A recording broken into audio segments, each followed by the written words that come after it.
Góðan daginn.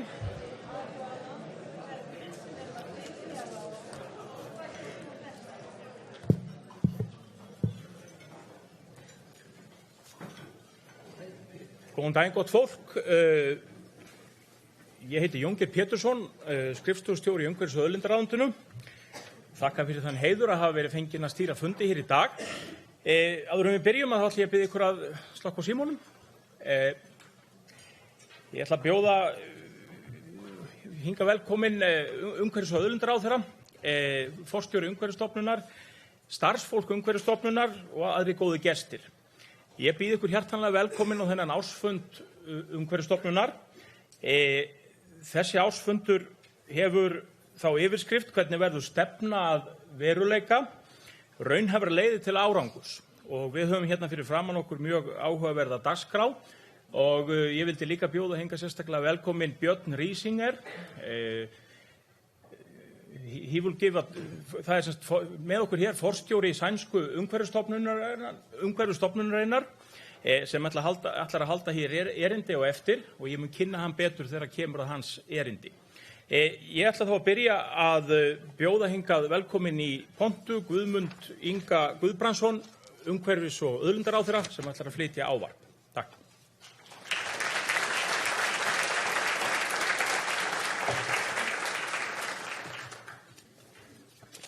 Já, komið nú sæl og blessuð og góðan daginn á þessum sumardegi. Þetta er ótrúlegt. Rosalega eru þið mörg hérna.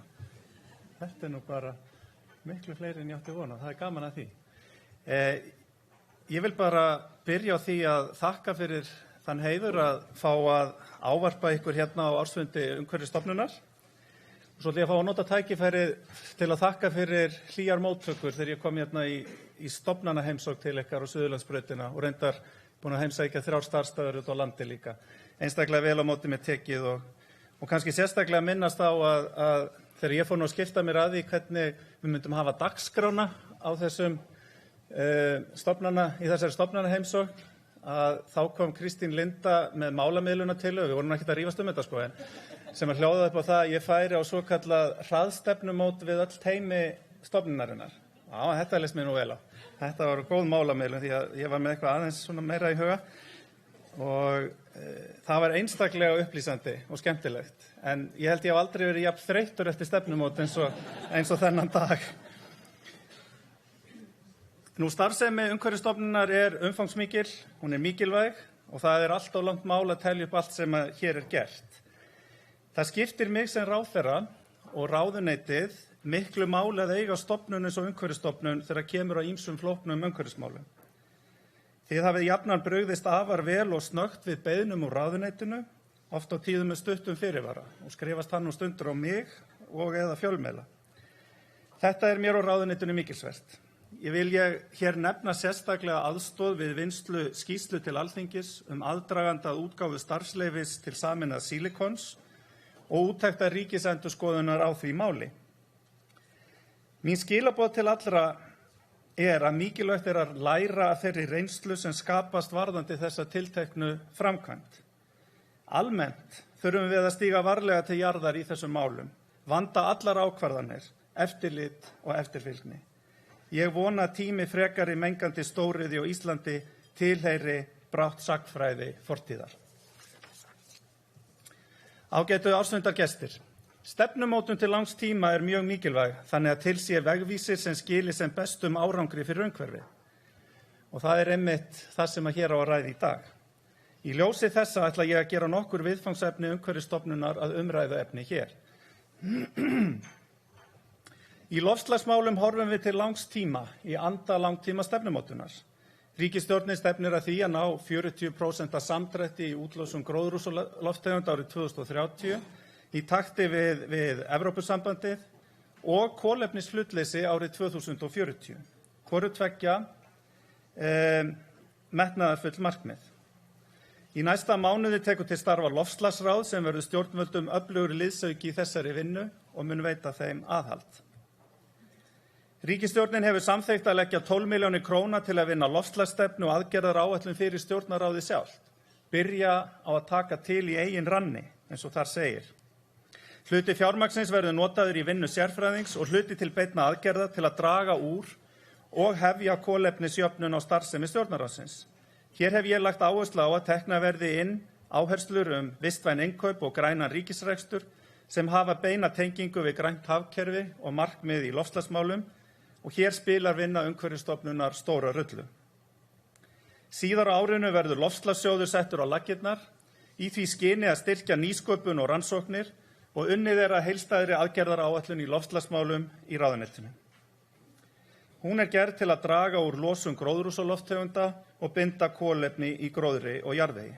Þá á teikniborðinu að útbúa landsáætlun aðlögun og legg ég þar ríka áherslu á það að litið sé til mótvægisaðgerða og aðlögunar og samþættingu þeirra mála en þar má gjarnan ná ýmsum samlegðar áhrifum með aðgerðum sem að skila árangri bæði hvað varðar mótvægisaðgerðir og aðlögun. Ný fjármálaáætlun 2019 til 2023 sem mikill skemmtilestur og liggur nú fyrir þinginu og þeir eru vonandi búin að kynna ykkur, endurspeglar áherslur stjórnarsáttmálans en ég hef beitt mér ötullega fyrir því að ná inn auknum fjármálum í umhverfismálin, ekki síst loftslagsmálin. Á næstu 5 árum verður tæpum 7 milljörðum króna varið til loftslagsmála. Við vinnu að öllum þessum verkefnum skiptir gott starf og fagþekking starfsfólks Umhverfisstofnunar og annarra stofnana ráðuneytisins miklu máli.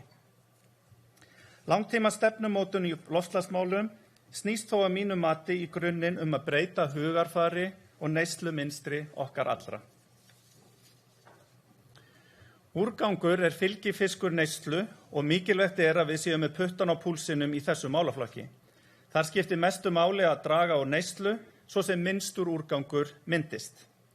Ég hef fullan hug á að nota langtíma stefnumörkun til að vinna að úrgangsmálum eða réttara sagt til að stefna í átt að hringrásarhagkerfi þannig að við drögum úr ofneyslu og sóun og nýtum þau hráefni sem eru til staðar betur og förum að líta meira á úrgang sem auðlind.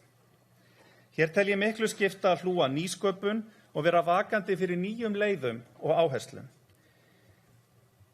Hér má nefna í þessu samhengi notkun seyru til landgræðslu og það verkefni sem að farið hefur í gang bæði í Hrunamannahreppi og einnig sem að komst nú í fréttirnar daginn í Mývatnssveit.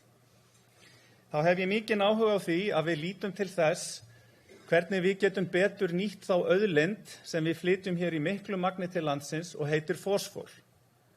Hvernig getum við nýtt hana betur, þar að segja endurnýtt hana en stór hluti hennar endar út í hafi. Unnið að stefnu meðhöndlun úrgangs 2019 til 2030 og hef ég hug á að í nýrri stefnu komi saman landsáætlun meðhöndlun úrgangs og stefna úrgangsforvarnir. Umhverfisstofnun heldur utan þessa vinnu og hlakka ég til að kynna mér stöðu hennar betur á næstunni. Þannig að þið eigið sem sagt von á mér í heimsókn eða að þið fáið að kíkja á mig. Þannig kannski fyrir eftir í hvor býður betra bakkelsi nú mitt svona álit í þeim málum.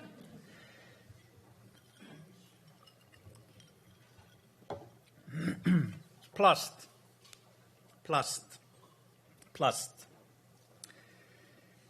Miðja síðustu öld var plast komið til sögunar en ekki í almenna notkun. Hér þurfum við svo sannarlega langtíma sýn sem snýst að óþarfa notkun plasts heyri brátt sögunni til og okkur takist að sporna við plastmengun í hafi sem allra fyrst. Plastmengun svo sannarlega ein af þeim áskorunum sem framundan eru í umhverfismálum. Fyrr í vetur átti ég frjóan hugarflugsfund með litlum hópi fólks plastmál. Á þeim fundi tóku meðal annars þátt starfsmenn Umhverfisstofnunar sem lögðu fram góðar hugmyndir og málefnalega tillögur sem unnið verður áfram með í ráðuneytinu. Ég vil tilkynna það hér að ég mun bráðlega skipa samráðsvettvang aðgerðaráætlun plastmengun sem hefur það hlutverk að koma með tillögur hvernig verði dregið úr notkun og bæta megi endurvinnslu plasts sem og takast á við plastmengun í hafi.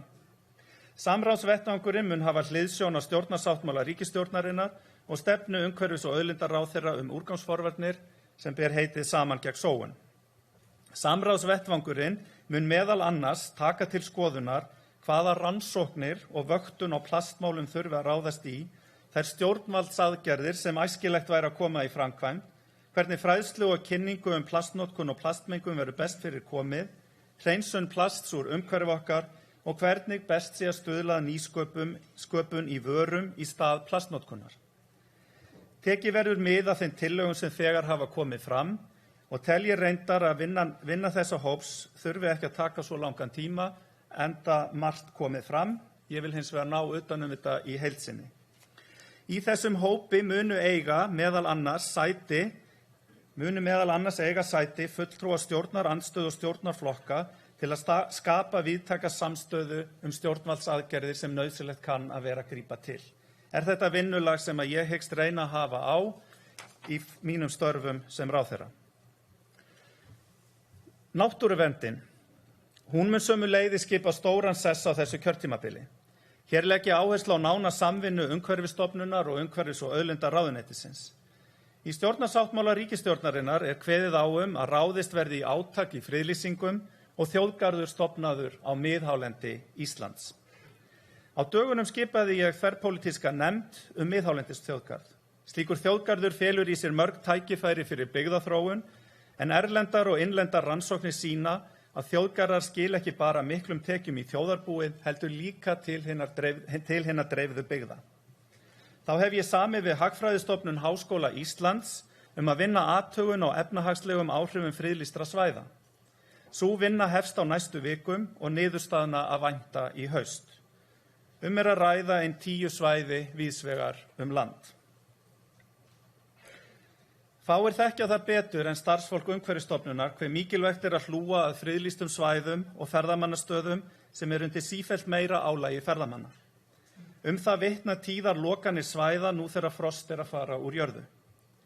Í fjármálaáætlun ríkisstjórnarinnar gert ráð fyrir að auka fjárframlög til náttúruverndar rúma 7 milljarða króna á næstu 5 árum og fer stór hluti þeirra fjármuna í að byggja upp innviði til verndar náttúru- og ferðamannastöðum, í landvörslu, þar með talið heilsárslandvörslu sem lengi hefur verið kallað eftir.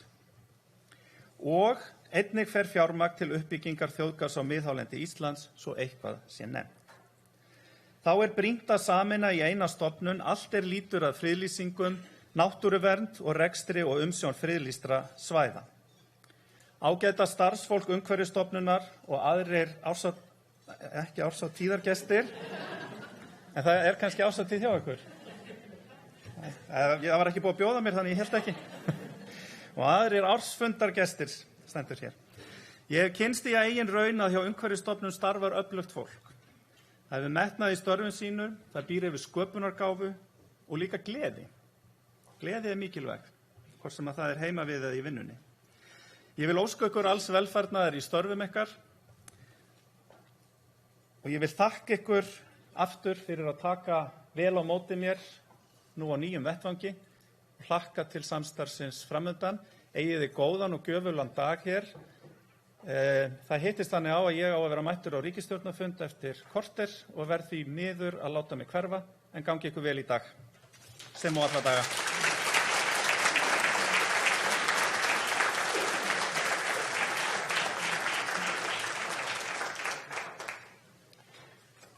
Við þökkum umhverfis- og auðlindaráðherra hans góðu orð. Næst á mælendaskrá forstjóri Umhverfisstofnunar, Kristín Linda Árnadóttir, sem ætlar að flytja ávarp undir yfirskriftinni Þetta reddast, en þó ekki að sjálfu sér. Gjörðu svo vel, Kristín Linda.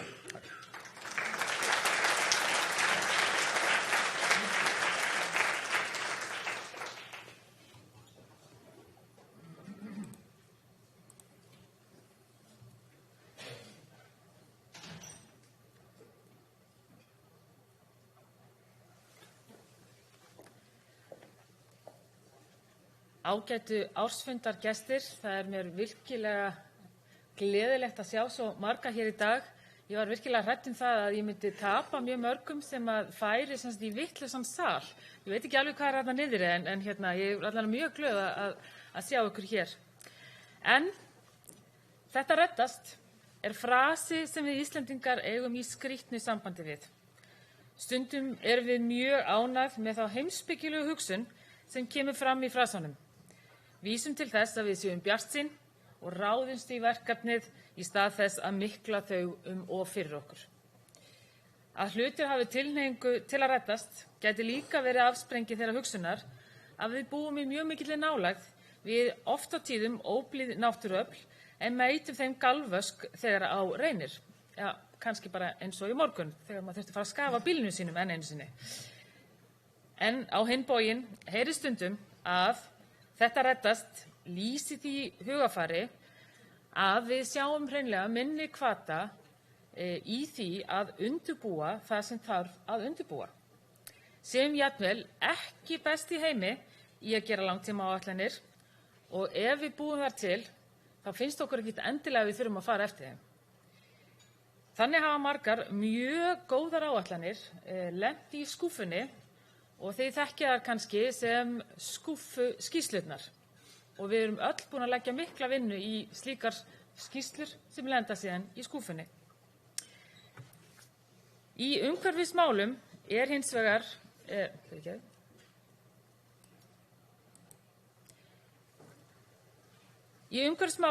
gerð mikil krafa framsýni sem má meðal annars sjá í heimsmarkmiðum Sameinuðu þjóðanna. Enda hafa ákvarðanir sem við tökum í dag mikil áhrif á framtíðina. En gott dæmi ákvarðanir sem við erum að taka dagsdaglega og áhrif þeirra er sú staðreynd að á árinu 2016, þetta eru nýjustu úrgangstölurnar sem við höfum, fórum við í fyrsta skipti yfir 1 milljón tonna markmið í myndun úrgangs. 1 milljón tonna. Og ef við miðum við hérna frægu höfðatölu per capita, þá leggst það til að úrgangur sem myndaður er á árinu 2016 hafi verið ríflega 3 tonn á mann. Auðvitað er þessi aðferðafræði að setja tonn niður á höfðatölu líka dálítið vafasöm.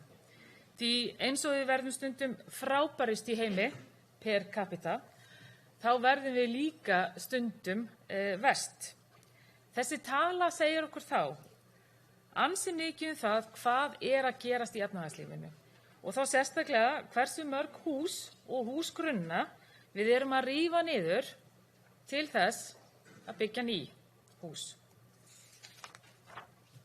Við þurfum hins vegar að ná markmiðum sem snúa að hringrænu hagkerfi þar sem krafan er að við minnkum myndun úrgangs og tryggjum að hann fari ekki út úr hringnum og verði að mengun heldur dragi úr þörf á nýjum hráefnum. Ákvarðanir dagsins í dag hafa þannig mikil áhrif til lengri tíma, ýmist til góðs eða ills. Það krefst langtíma áætlanagerðar að berjast gegn skaðlegum loftslagsbreytingum. Þar duga hreinlega engar reddingar. Nú liggur fyrir að við munum ekki ná að standast Kyoto 2 skuldbindingar okkar. Það er staðreyndin. Við þurfum að endurskoða eigin neyslu og þannig munum við, og við munum gera það, ná að draga nægilega mikið úr losun til að ná okkar næstu markmiðum 2030 varðandi Parísarsamninginn. Og þess vegna er þetta mjög mikil gleði í því að heyra hér að 7 milljörðum verði varið á næstu 5 árum í loftslagsmál. Og við þurfum að tryggja það að þeir nýtist mjög vel, af því þetta eru markmið sem við ætlum okkur að ná. En til langframa felast því miður ekki lausnir á loftslagsvandanum í óbreyttri hegðun. Við getum bara ekki haldið áfram að gera það sem við erum að gera í dag. Eða einungis stórtækum bindingaraðgerðum í skógrækti og votlendi. Aukin binding er vissulega mjög mikilvæg í að stefna á kolefnishlutleysi, en megin skuldbinding Íslendinga er að draga úr neyslu og draga úr losun. Þar verðum við að standa með öðrum þjóðum. Til þess að draga úr neyslu og breyta henni þurfum við að breyta okkar hugsun. Við þurfum að hætta að sóa hlutum, við þurfum að hugsa betur að úrgangsmálum. Og þess vegna fagna ég þetta sérstaklega nýjum samráðsvettvangi ráðherra plast, af því að plast er einn af þessum hlutum sem við erum að sjá á allt of mörgum stöðum þar sem það á bara hreinlega ekki heima. Mitt í þessum straumhvörfum sem þurfa að verða á alheimsvísu til að sjálfbærni verði viðhaldið á þeirri plánetu sem við búum á, stendur Umhverfisstofnun á tímamótum í starfi sínu. Við höfum gert upp stefnustofnunar síðustu 5 árin og erum búin að móta nýja stefnu fyrir næsta 5 ára tímabil. Stofnun sem þarf sífellt að hugsa fram í tíman þarfnast nefnilega skýrrar stefnumótunar. Í stefnumótunarvinnunni höfum við lagt áherslu á að greina hvað gekk vel, hvað gekk ekki eins vel á síðasta tímabili. Og við fengum systurstofnanir og ráðuneyti til að rýna okkar vinnu með gagnrýnum augum. Við fengum fjölbreyttan hóp hagaðila til að fara yfir störf okkar. Og vil ég nota þetta tækifæri til að þakka öllum þeim sem lögðu hönd á plóg til að aðstoða okkur í þessari stefnumótun og kannski að öðrum ólöstuðum, sérstaklega henni Guðrúnu Ragnarsdóttur hjá Strategíu sem leiddi þessa vinnu með miklum skörungsskap. Þar var ekki neitt að smala köttum, hún hafði þessu algjörlega fast saman. En við höfum nefnilega lært að það skiptir sköpum varðandi líkur á framtíðar árangri að sem fjölbreyttustu hópur komi að langtímastefnumótun. Í stefnu okkar settum við okkur 8 meginmarkmið. Það er að segja 6 umhverfismarkmið og 2 innri markmið. Starfsmenn Umhverfisstofnunar munu hér og eftir kynna ykkur nánar þessi markmið og þau verkefni sem að við förum í til þess að ná þessum markmiðum. Í kjölfarið, þegar við erum búin að búa til stefnuna öll saman, þá breytum við skipuritinu í takt við nýjar sem og gamlar áskoranir. Eitt af þeim atriðum sem að voru gagnrýnd í eldra skipulagi, og ég verð nú að segja alveg frá hjartanu, ég skildi þetta aldrei, var sviðsheitin. Okkur fannst það nefnilega alveg frábær og við erum ennþá að hugsa okkur fólk fattaði ekki hvað sviðsamþættingar stóð fyrir. En við áttuðum okkur sem sagt á því að kannski væri betra fyrir ykkur hinn sem vinnur með okkur að sviðsheitin væru meira lýsandi. Þannig að nú fórum við bara hreinlega alla leið. Nýtt skipurit tók gildi 15. mars 2018 og nú ætla ég að fara aðeins yfir sviðin og þau teymi sem að þeim fylgja, en við fórum úr því að vera með 4 svið yfir í 5. Þá bætast teyma við sem eru okkar stoð og ég ætla að byrja hér á nýju sviði loftslagsmála og græns samfélags og þar undir er teymi loftslags og loftgæða og teymi græns samfélags. Svið þjónustu og fjármála og það eru teymi rekstrar og fjármála og teymi gæða, gagna og upplýsinga. Svið efna, eftirlits og veiðistjórnunar, það eru við teymi lífríkis og veiðistjórnunar, teymi efnamála og teymi mengunar eftirlits. Þá förum við yfir í sviði náttúru, en það er teymi náttúruverndar norður, teymi þjóðgarðs og náttúruverndar suður og teymi hafs og vatn. En þið takið eftir því að hér erum við búin að skipta upp teymi náttúruverndar vegna þess að það var gleðilegt líka, búið að stækka það mikið að við þurftum að skipta því upp. Og svo að lokum svið friðlýsinga og starfsleyfa, þar er teymi starfsleyfa og umsagna og teymi friðlýsinga og áætlana. Þetta er sem sagt nýja skipuritið okkar, en ég minna á að Umhverfisstofnun vinnur í teymum og undir þessum sviðum eru þannig 12 teymi frábærs starfsfólks og ég tek undir það sem ráðherra segir, hér eru eldhugar að störfum sem brenna fyrir sínum málaflokki. Þarna er vinnan unnin, það er í teymunum okkar. En við berum ábyrgð á heilbrigði okkar plánetu til framtíðar og munum við eigum bara eina plánetu, þó við stundum ræðum það við sem að nota 2 plánetur, þetta er náttúrulega fremur ankannalegt, það er bara ein, ef ykkur hafið farið í misskilningu með það. Við þurfum nefnilega að geta horfst í augu við börnin okkar og barnabörnin okkar og sagt þeim að við höfum lagt okkar á mörkum og að þó að við áttum þessa 1 milljón tonna úrgangs árið 2016, að þá með skýrri stefnumótun og framfylgd á henni, þá sáum við þessa tölu aldrei aftur. Ekkert reddast nefnilega að sjálfum sér. Takk fyrir.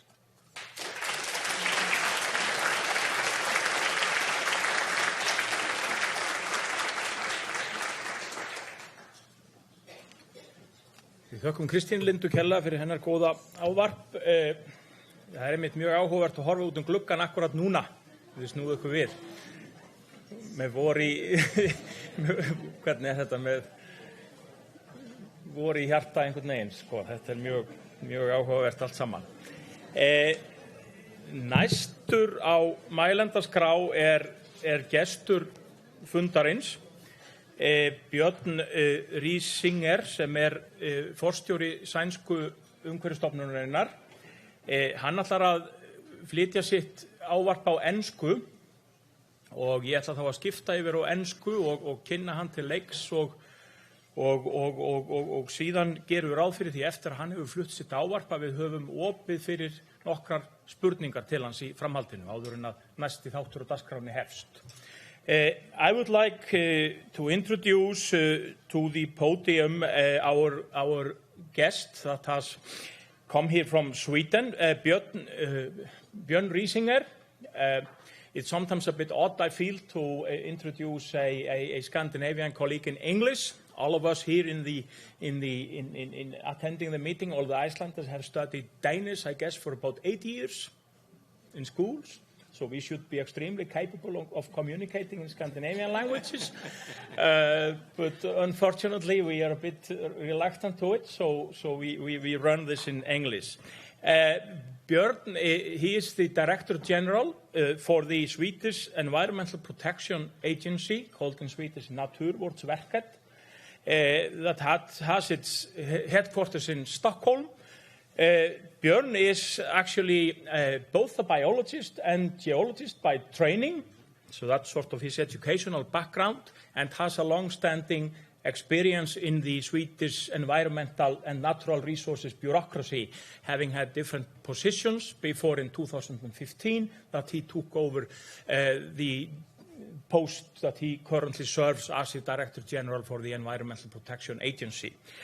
So he will give us the frame for his talk is from environmental quality objectives to a real results, a case study of nature protection. And as I know, he will be coming a little bit into the environmental goals the Swedish government established about 20 years ago that have been sort of the guiding light for their work in recent years and also into the future. So please, Björn, the floor is yours.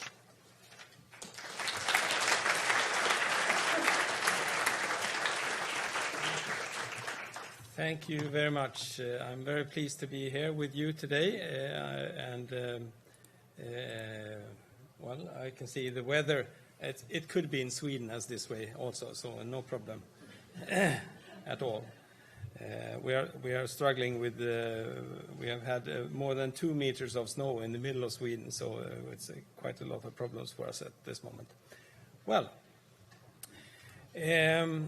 Let me start with some remarks on the history of the Swedish work on nature protection before I come to the environmental quality objectives that were decided by the Swedish Parliament in 1999.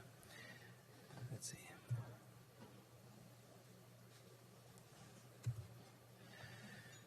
Well, in 1909, the first Swedish National Protection Act was decided by the Swedish Parliament, and also the first 9 national parks of Europe.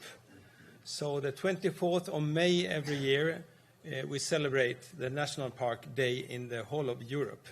9 parks in different areas of Sweden, lots of them, of course, in the mountain areas, but also in the Stockholm archipelago, for instance.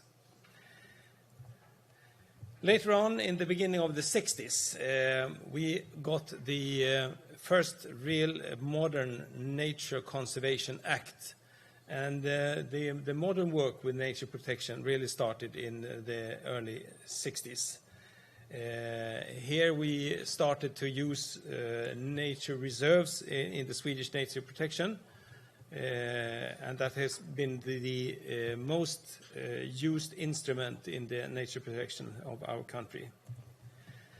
At the same time, the government decided to use the county administrative boards in Sweden to work with the operational matters.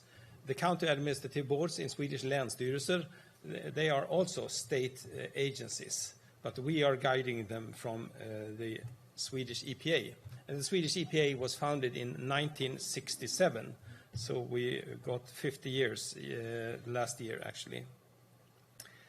Some other milestones: we got the General Beach Protection Regulations in 1975. That means that nowhere in Sweden along seashores and lake shores and even along water courses you're not allowed to build anything within 100 meters. It could even be more than 100 meters. That needs a special permit, and that's quite restricted since 1975. That means, of course, a lot. In the beginning of the nature protection, most of the costly protection was only done at state property. But during the years, it was decided that we have to also protect on private lands. And a real big breakthrough was in 1989 with the forest company deal. The Swedish EPA had a deal with 6 forest companies to protect 26 virgin forests around the country, and the cost was 172 million Swedish kronor, which was a lot more than the annual budget for the Swedish EPA for land purchasing. So they had to go to the government to get more money. Of course, the EU Habitats Directive means a lot for the nature protection issues in Sweden. The directive is from 1992, and of course, since Sweden became a member of the Union, that deals a lot. And in 1999, we got the Consolidated Environmental Code. Both the Environmental Protection Act and the Nature Conservation Act and 13 other legal acts were blended into the new Consolidated Environmental Code. And that's also almost the same time when the system of environmental quality objectives was founded. And as the chairman told us, we have had this for 20 years. That means a number of cabinets and ministers have refueled the system, and this has been the guideline for the whole environmental policy area in Sweden since 20 years. It's guided by, first of all, the generational goal. The overall goal of environmental policy is to hand over the next generation a society in which the major environmental problems have been solved without increasing environmental and health problems outside Sweden's borders. And this is still guiding our work. And, of course, in addition to that, the 16 environmental quality objectives concerning both emissions of different kinds, but also a lot about the environmental quality in nature. So, just as example, 3 of them here.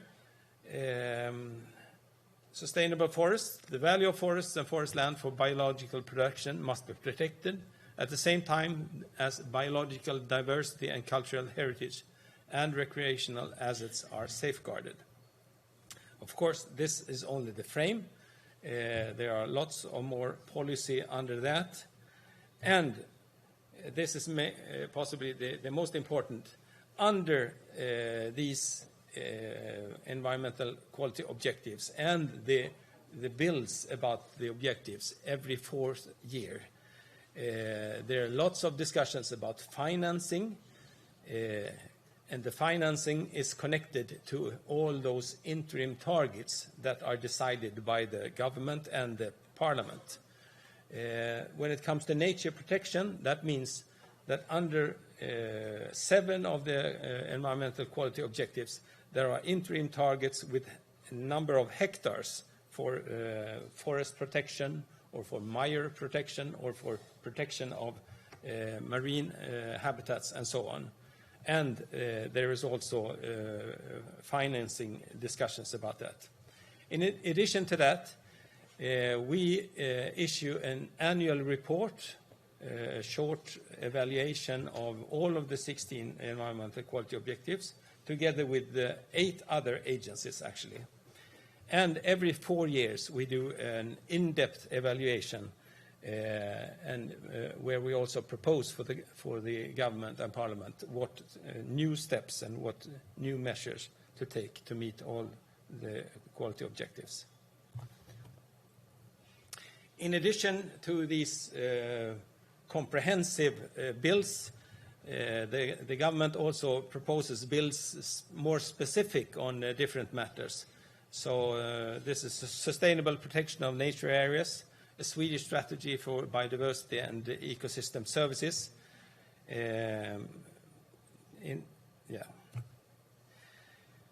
Then, of course, we have had, you could say, 2 major budget raises for biodiversity and nature protection. The first one was in the beginning of the 2000, when the objectives were decided. And we have had a second one just in the last years. So the annual budget for nature protection, mainly for compensation for landowners, is more than 1 billion Swedish a year. And the budget for nature management in the protected areas is also more than 1 billion Swedish a year. Well, who are the operating agencies in the system? Of course, the Naturvårdsverket, the Swedish EPA, we are guiding and supervising, we are funding, we are writing the strategies for protection in forests and in mires and other habitats. But the ones who actually are doing the job in the field to design specific areas to become nature reserves mainly, that is the county administrative boards, 21 of them around Sweden. They have a staff, we have a staff of 600 people in the Swedish EPA. And in the field of nature conservation, we have, well, approximately 150 people. And at the county administrative board, they have at least double that amount of people working to get the work done. In addition to that, we get some help from the 2 agencies below. It's the Swedish Forest Agency. They are mainly working with small forest habitats protection. So a large number of small nature reserves that they create on a daily basis. And the Swedish Agency for Marine and Water Management, Havs- och vattenmyndigheten, they are helping the county administrative boards when it comes to guidance for marine protection and for protection in lakes and watercourses. But we are working on the overall for the whole system. Well, what are the instruments we use? I have mentioned nature reserves, and nature reserve in Sweden is an instrument that is very flexible. We use it to protect virgin forests with very strict protections of any kind. You cannot cut down the forest or thin the forest or anything and not construct buildings and things like that. But it's also used for example, outdoor recreation areas near cities, and where the restrictions are mainly not to construct, not to build houses, and some other measures. So the level of this restriction is actually decided case by case for each and every single nature reserve, depending on the subject and the purpose of the protection. It could be on public land, it could be on private land. And when it is on private land, the private owner can decide whether they should take the compensation and keep the ownership and just get the money for the restrictions, or they can decide to sell the property to the state, of course. When it comes to Natura 2000, that's the EU system for protected areas. The Natura sites, they don't have specific restrictions decided by each site. But of course, they have the European restrictions with permitting for projects and land use changes that could affect the values of each site. And this means that the Natura 2000 and nature reserve, they are very much overlapping each other, almost 90% with the nature reserve. So you could say that nature reserve is our instrument to implement Natura 2000.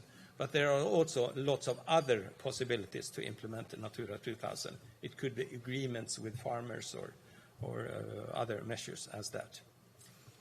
National parks, of course, every country has their own definition of national park. We have a quite, well, it's it's in the Swedish context, we use it for areas that are more than 1,000 hectares. It should be big, well, rather big areas. It has to be state-owned.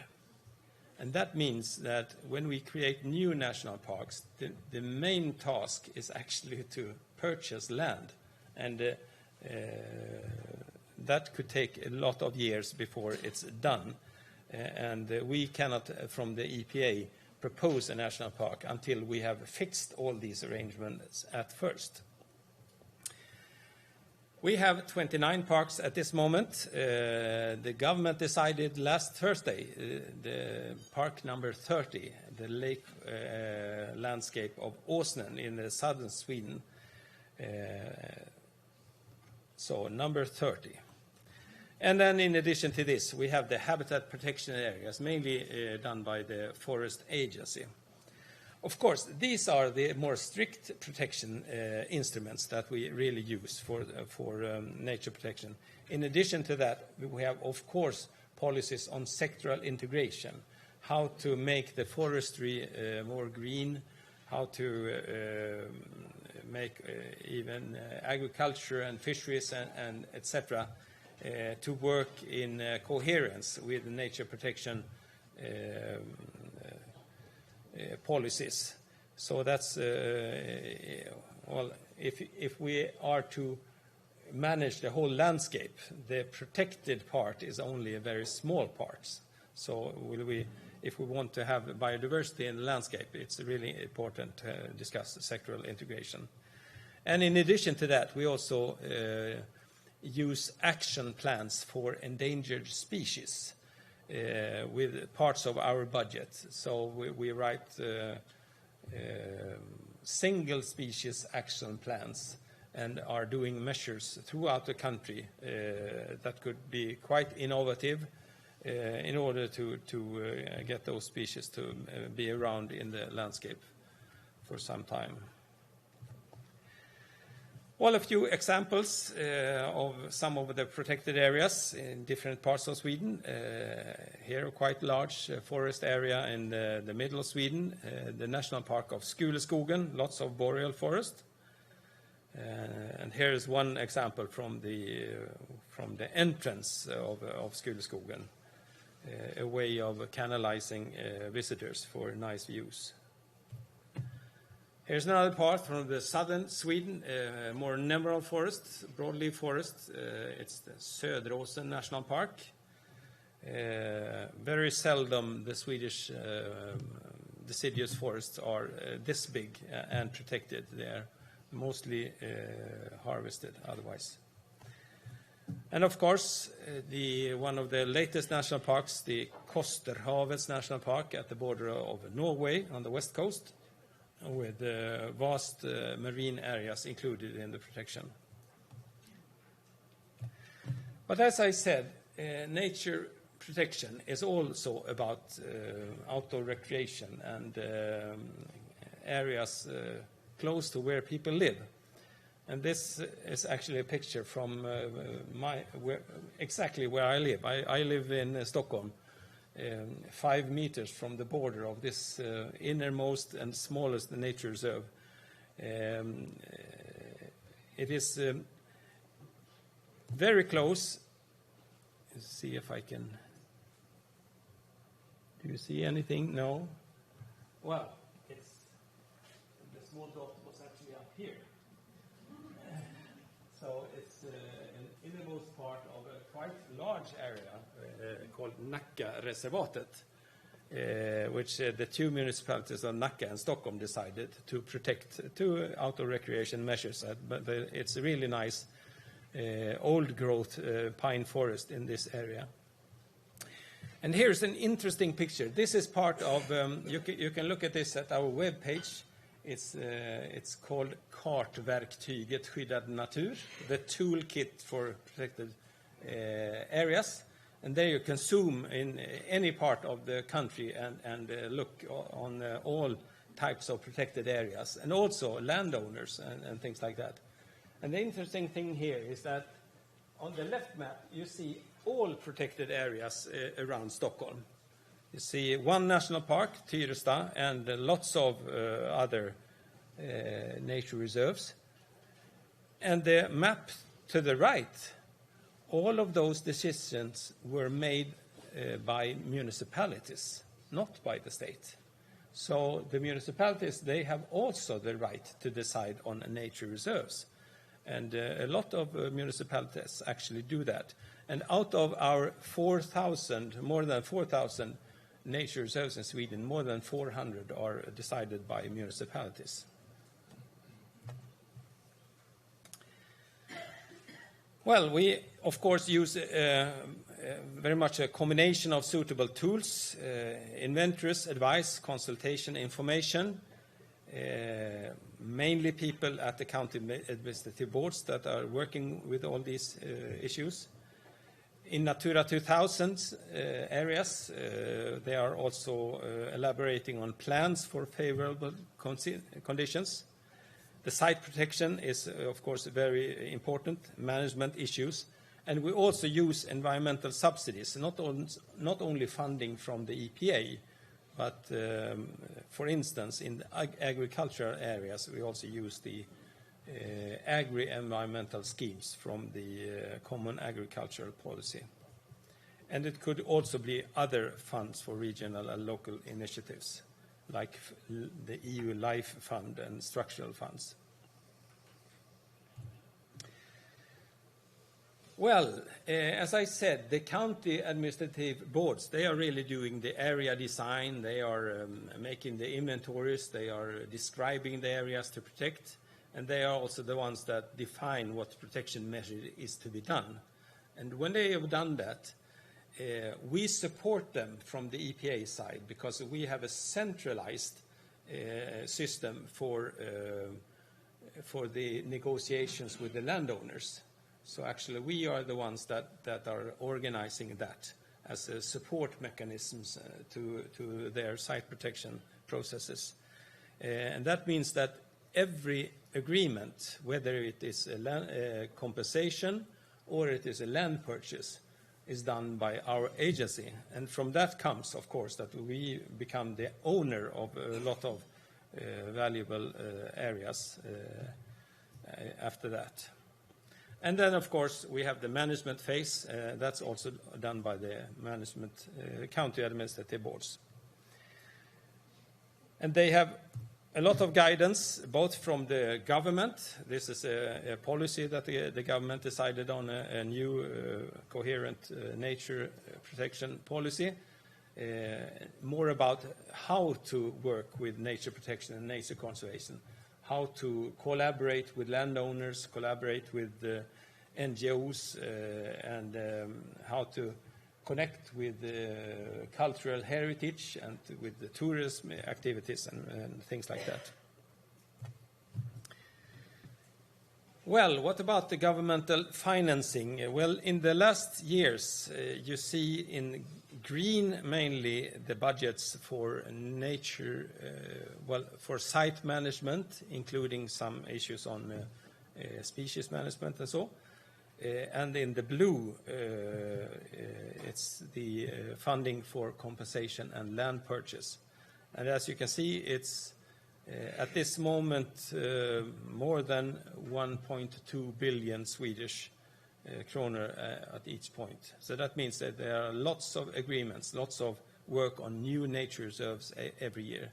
And last year, we established more than 400 new nature reserves in Sweden through this budget. Well, this is, of course, a matter of all different habitats in Sweden. We are mainly a forested country, and coniferous forest, including Myers, I would say, with these figures, is really the main issue, both in the statistics and also in the aims of the protection. The focus in the Swedish protection the last years is on forest protection and on marine protection as well. And this is the situation at this very moment. In the green colors is actually the nature reserves, as I showed you before.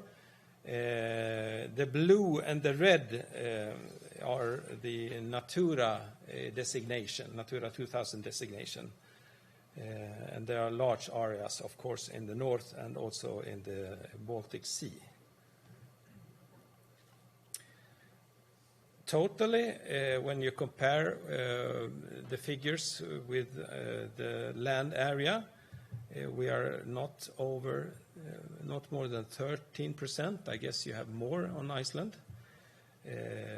And you could always discuss why is that. Well, one reason is, of course, that we need a lot of money to make protection happen when it comes to private-owned forests. So that's a lot of the constraints. This is really hard to read about protected areas. Maybe one should read just on the right side there. Nature reserves, we have a protection of 9.3%. National park, 1.5% of the Sweden's land area. The other types of protected areas are very low. And as you can see here, the amount of Natura 2000 areas is almost the same as the protected areas. And there is an overlap between Natura and the other types of not overlap on 1.7.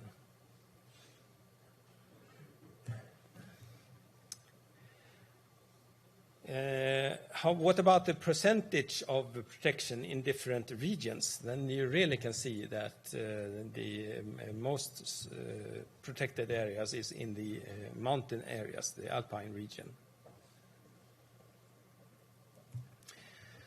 And we can also see when it comes to landowners of nature reserves that the land ownership can differ a lot.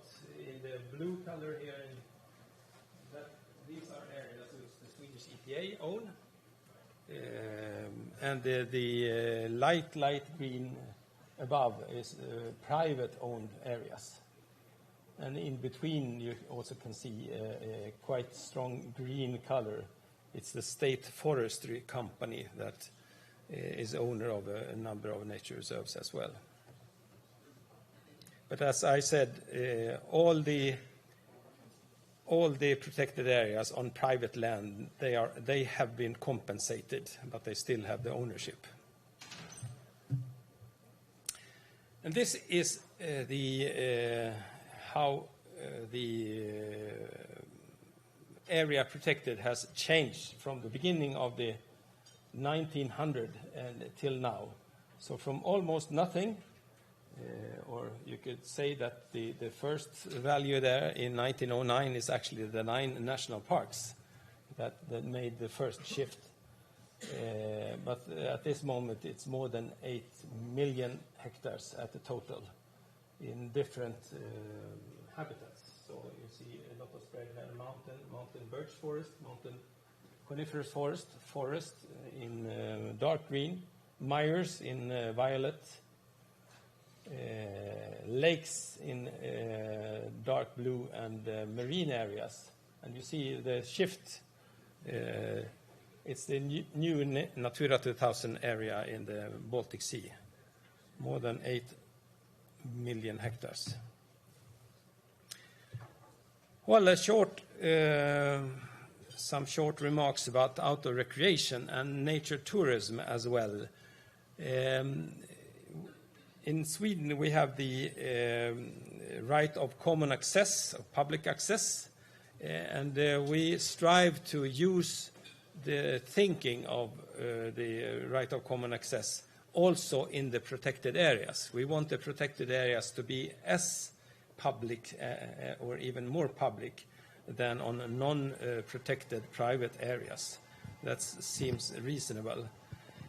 So the protected areas are as well an important part of nature tourism. And we know that natural tourism is growing globally. You can see it on Iceland more than we do, I guess, but it's also growing in Sweden. And we try to use the protected area as a platform for nature tourism as well. I guess we share some of the challenges that you have, that some types of outdoor recreation is really harmful for nature, at least on a local scale, the increasing number of visitors. And our tools to meet these challenges is to still keep the direction of to make everything public, not to use restrictions, but instead to guide people and to make some efforts to better the infrastructure in all of that. The intensity of the visiting of the Swedish national parks are not that big as some of your hotspots, but the darkest areas here, they have visitors figures about 300 to 400,000 visitors a year. And one effort in our work here is also to have visitor centers in Swedish, and we call them Naturum. It's a trademark that is owned by the Swedish EPA. We have about 30 of them, some of them in national parks, some of them in nice big nature reserves, and some of them on actually other places dispersed around Sweden.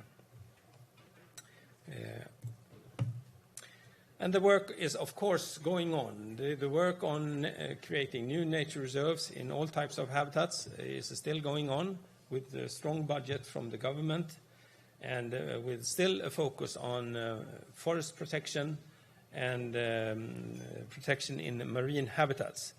But we also, as a part of this, have a number of new proposed national parks. And one is just decided, and the inauguration of Åsnen is the 25th of May, so you're all welcome to that as well. So, thank you.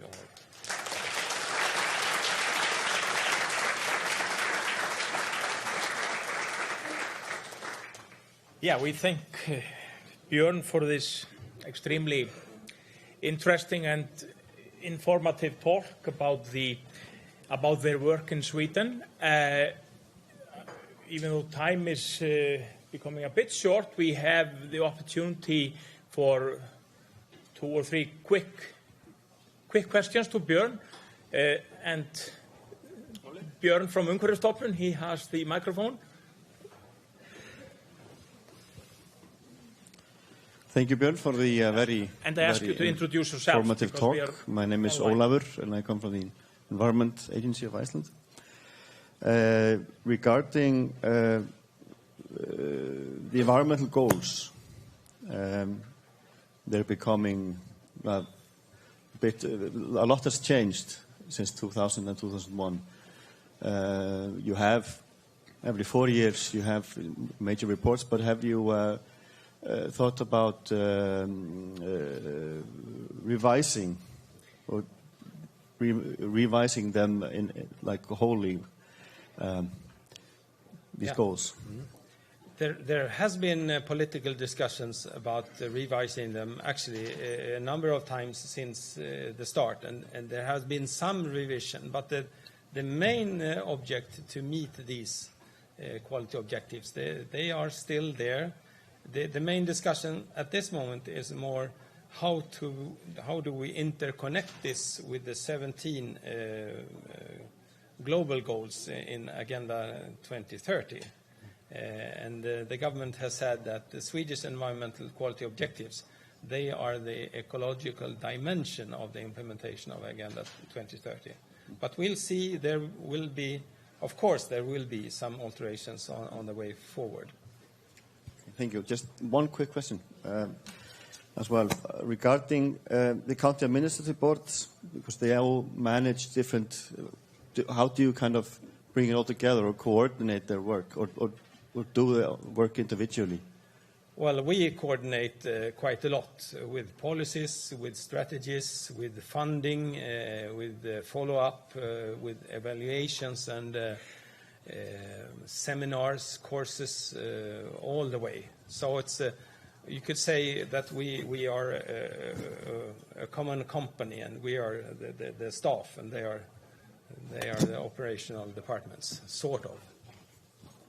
The governors won't agree of that, but, well, anyway. My name is Hjörleifur Guttormsson. I wanted to ask you about introduction of foreign species, plant species, animals, etc., who are alien or aggressive. How do you manage?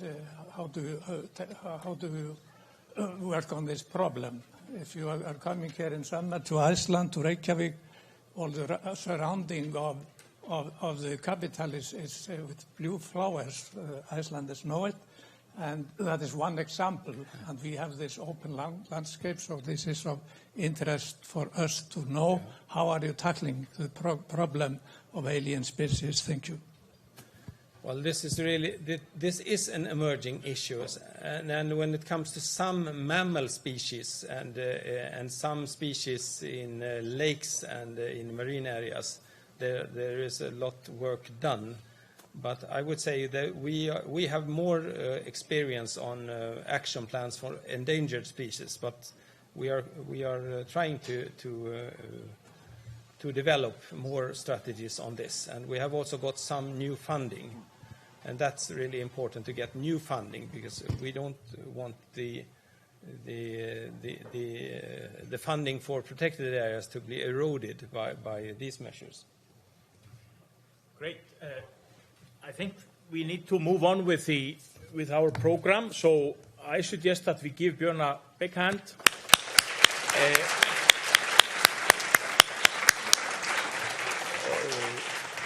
Þakkum honum kærlega fyrir hans greinargóða innlegg, skiptum þá aftur yfir á hið ástkæra Ylhýra og förum þá í nýjan lið í dagskránni sem að felst í því að sérfræðingar Umhverfisstofnunar koma hér og kynna efni sem að tengjast þeirra verksviðum, og ég ætla að bjóða hingað upp fyrsta sérfræðingaparið, sem eru þær Ragnhildur Finnbjörnsdóttir og Vanda Helsing, sem ætla að tala hér loftslagsmál og bætt loftgæði. Og síðan virkar þetta þannig að hvert par kynnir næsta par. Þannig að þetta á að ganga allt saman mjög vel fram og vandræðalaust. Þannig að ég vildi bara bjóða Ragnhildi og Vöndu hingað upp, og ég myndi svo koma aftur hér í lokið þegar að þetta hefur lokið sér af. Takk fyrir þessu vel.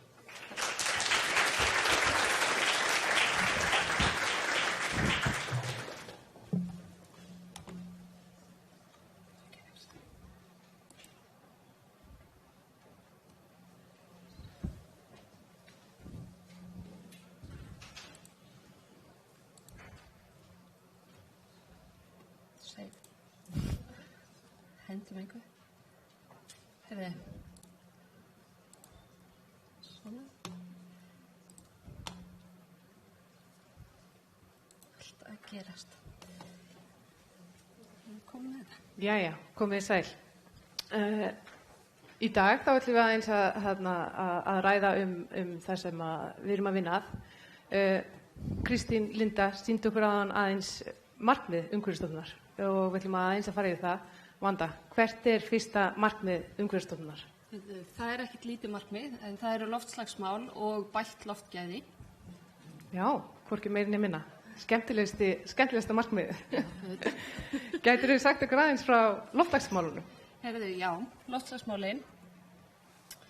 Raunin það sem við vinnum með og kannski stærsta verkefni okkar í loftslagsmálunum er þessi skýrsla hér sem að við skilum sem sagt árlega til loftslagssamnings Sameinuðu þjóðanna og ESB. Þannig að þessi tæplega 400 blaðsíðna skýrsla, henni skilað að hún er líka rýnd af samningnum og ESB og farið yfir vegna þess að það er gríðarlega mikilvægt að hún sé í samræmi við skuldbindingar Íslands og í rauninni þær leiðbeiningar sem við eigum að nota þar. Þetta er engin smá skýrsla. 400 blaðsíður og bara þið hljótið að leggja rosalega vinnu í þessa skýrslu, trúi ég. Verður þessi skýrsla að skúffuplaggi eins og Kristín Linda nefni að gera stundum? Getum við eitthvað, í hvað notum við þessa skýrslu? Þessi skýrsla er rauninni grunnurinn. Þetta er svona lykillinn í rauninni allri vinnu varðandi loftslagsmál á Íslandi.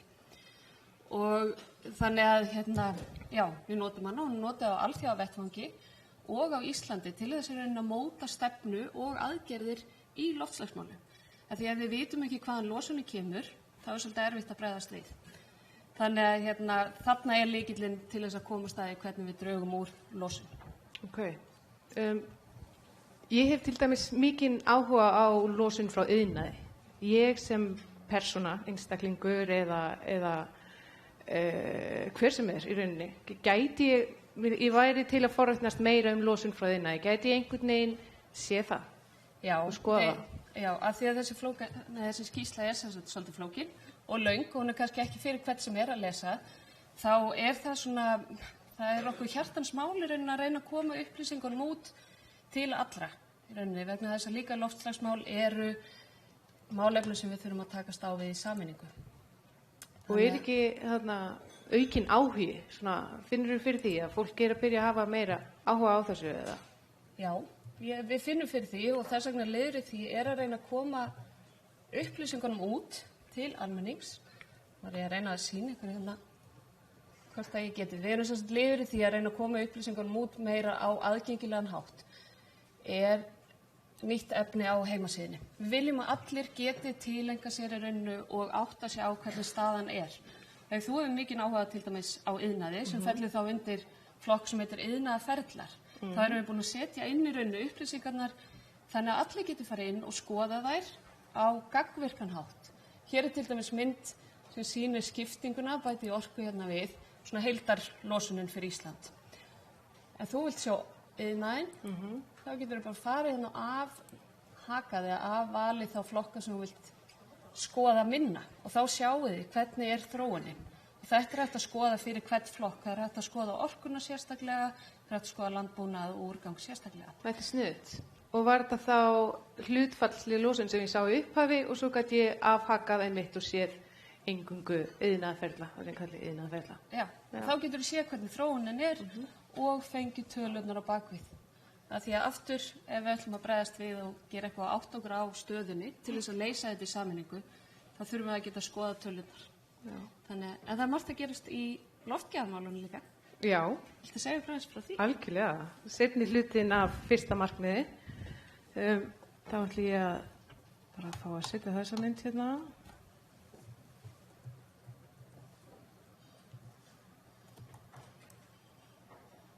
Er þetta svona? Já. Þá langar mér aðeins einmitt að segja ykkur frá því sem er gerast í loftgæðamálum. Eitt af því helsta er að við vorum að gefa út áætlun loftgæði og hún ber heitið, eins og við sjáum hérna, Hreint loft til framtíðar og þetta er áætlun loftgæði til 12 ára hérna á Íslandi. Umhverfisstofnun vann drög að þessari áætlun og í svíðu samráði við ýmsa aðila. Og við viljum, í þessari áætlun, þá eru nefndar aðgerðir og í rauninni bara fjöldinn allir af aðgerðum sem við viljum nota til þess að bæta loftgæði á landinu, hjálpa okkur við það. Og það hjálpar okkur líka við þetta eitt af markmiðum Umhverfisstofnunar að styrkur loftmengunarefna sé undir tilskyldum mörkum. Ok, segir loftgæði í landinu, hvernig eru loftgæðin í landinu? Hvernig get ég komist að því, get ég að skoða það betur? Já, gaman á skildi spyrja Vanda. Ég er einmitt mjög spennt að sýna ykkur svolítið sem við erum búin að vera að vinna að síðustu vikur og mánuði.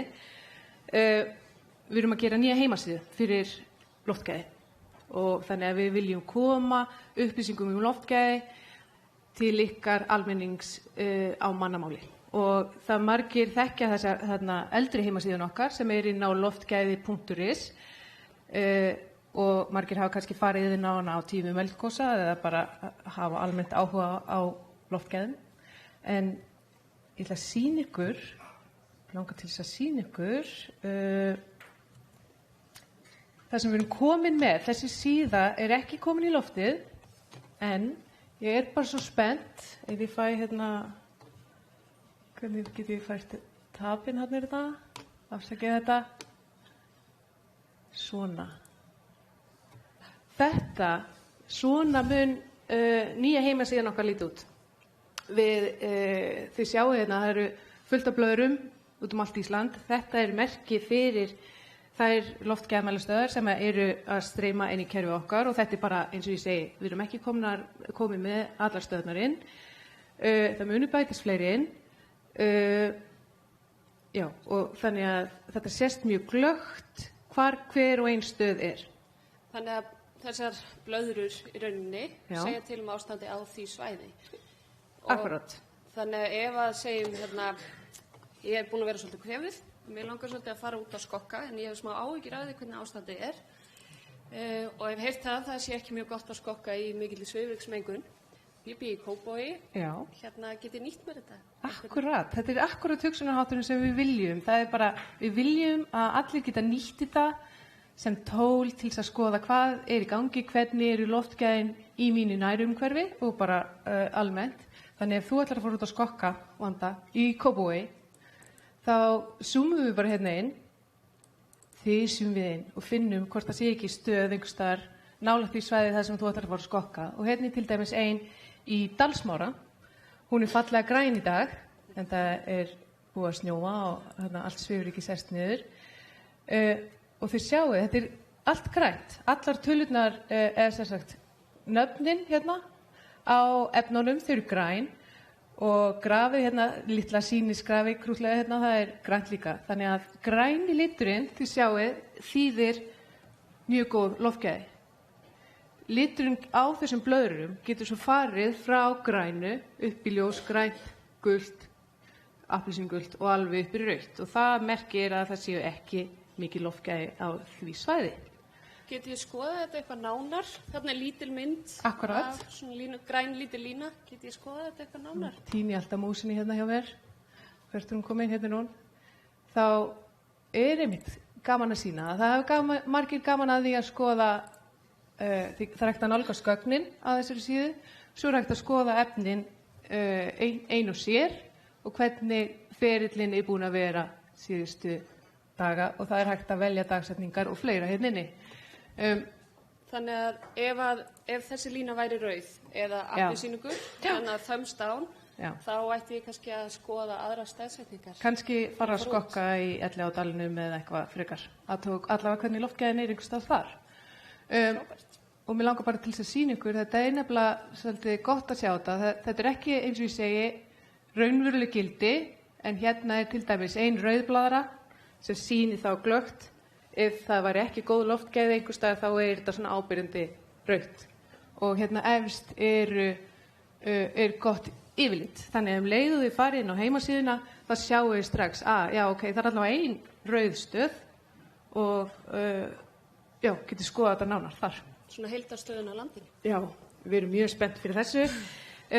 Hún verður síðan verður vonandi sett í loftið bara á næstu vikum, en við viljum gera það vel, fá eins margar stöðar inn og yfirfara öll gögnin sem réttust og svona áður. Þannig að það verður fyrir lofti bráðum með pomp og prakt, gerir ég ráð fyrir. Það verður mikið partí allavega hjá mér og Þorsteini, veit ég. En eigum við að fá að heyra núna í Hákoni og Hildi. Hildi, við næsta erindi. Takk fyrir.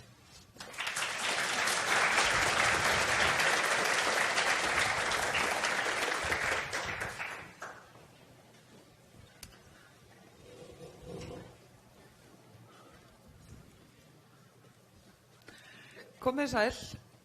Við Hákon ætlum að segja ykkur frá markmiði nr. 2 sem að fjallar verndun náttúru og það búið að setja niður 5 undir þetta markmið og þau fjalla friðlýsingu svæða, stjórnunar- og verndaráætlanir, viðhald á verndargildi svæða og takmörkun á tjóni af völdum framandi ágengra tegunda og erfðabreyttra lífvera.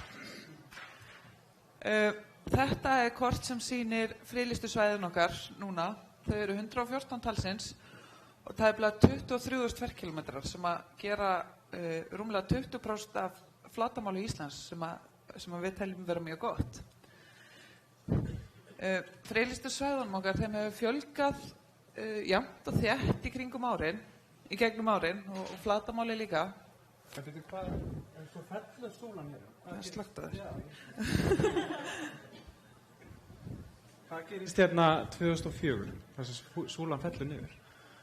Heyrðu, það sem gerðist þarna 2004 að þá fellur súlan svolítið, það eru svona áberandi stökk, en árið 2004 að þá var lögum með Mývatn og Laxá breytt, þannig að svæði minnkaði svolítið úr 4.400 ferkílómetrum niður í 156, þannig að það var svolítið mikil minnkun.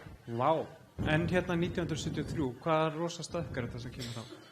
Heyrðu, þarna voru þeir sem unnu í náttúruverndargeranum svakalega duglegir og það var friðlýst 7 ný svæði og þar á meðal Mývatn og Laxá sem var á þessum tíma 4.400 ferkílómetrar sem er bara rosalega stórt svæði. En það voru líka fleiri stökk, það var þarna 94 að þá var Breiðafjörður friðlýstur, þannig að það kemur svolítið stökk í línuritið okkar. Og svo gerðist líka það er svona aksjón í línuritinu okkar þarna árið 2008 því þá verður flatamáli miklu stærra en svæðunum fækkar.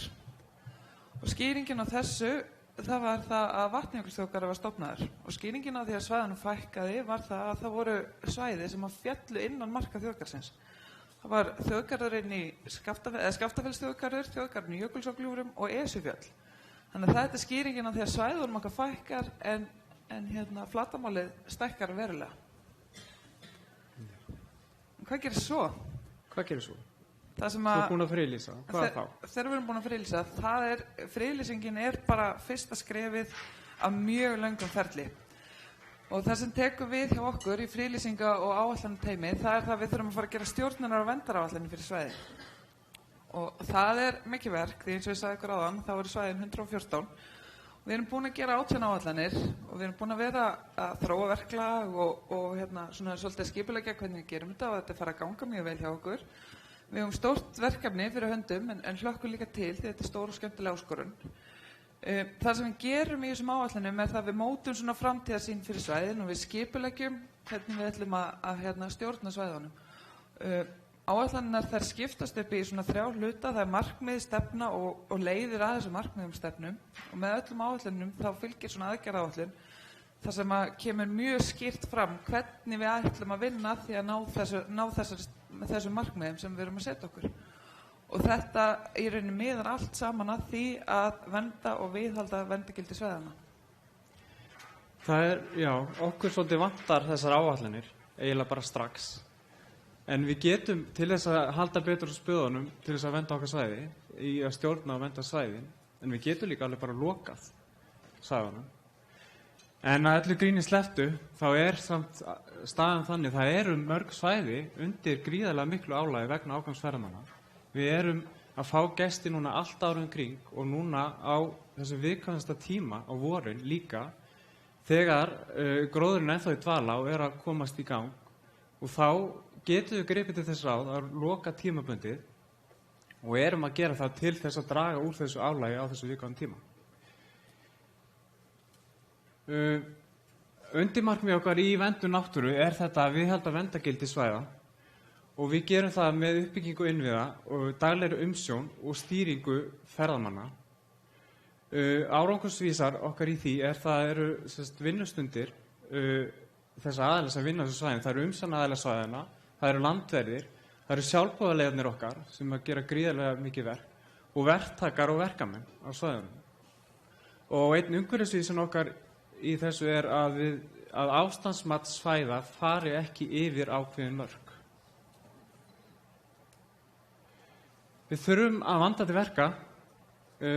Margir innviðir eru umdeildir og við hefðum örugglega mátt gera betur á sumum stöðum en við erum að læra og líka eru það arkitektar og verkamenn verktakar eru meira að séra þessi því að vinna á friðlýstu svæðum.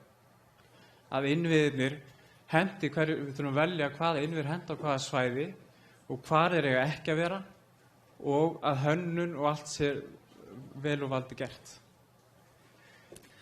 En Hákon, ertu ekki að gleyma einhverju? Nei, ég sko ekki að gleyma því. Það er rúsínan í pylsuendanum. Það eru náttúrulega landeigendur okkar. Ég meina, við getum verið öll sammála það að við elskum þá skilyrðislaust og þeir eiga heima allstaðar. Þetta eru lifandi innviðir og þeir eru persónulegir og þeir eru að sinna í raun og veru allra okkar verkum. Þeir eru í daglegu eftirliti, þeir eru að meta ástand svæða, þeir eru að fylgjast með lífríkinu og síðast en ekki allra síst, þeir eru að fræða og upplýsa fólk, ferðamennina, gestina okkar mikilvægi þess að vernda náttúruna og líka hvernig hann njóta. Jú, þeir eru að skamma reglulega ferðamennina, gestina, en í lokum því þeir fara alltaf glaðir frá okkur því þeir eru meira upplýstir og skilja það út af hverju við vernda svæðin. En í lokin þá langar mig að leggja landið til fót og fara á Dynjanda í Arnarfirði. Hann var friðlýstur árið 1981 og hann var friðlýstur vegna fegurðargildis. Hefðu landverðir okkar verið til staðar þegar Hannes Hafstein var uppi, þá hefði hann alveg klárlega metið gildi fossins á annan hátt. En hann samdi ljóð það hvernig hann metur gildi Dynjanda. Nafni hans á ljóðinni þetta ónotaður foss. Og hann segir, alla daga dynjandi, dynur ramma slægin, gull í hrönum, hrynjandi, fellur allt í sægin. En nú ætla Birna og Sigurrós að koma og segja okkur frá verndun hafs og stranda.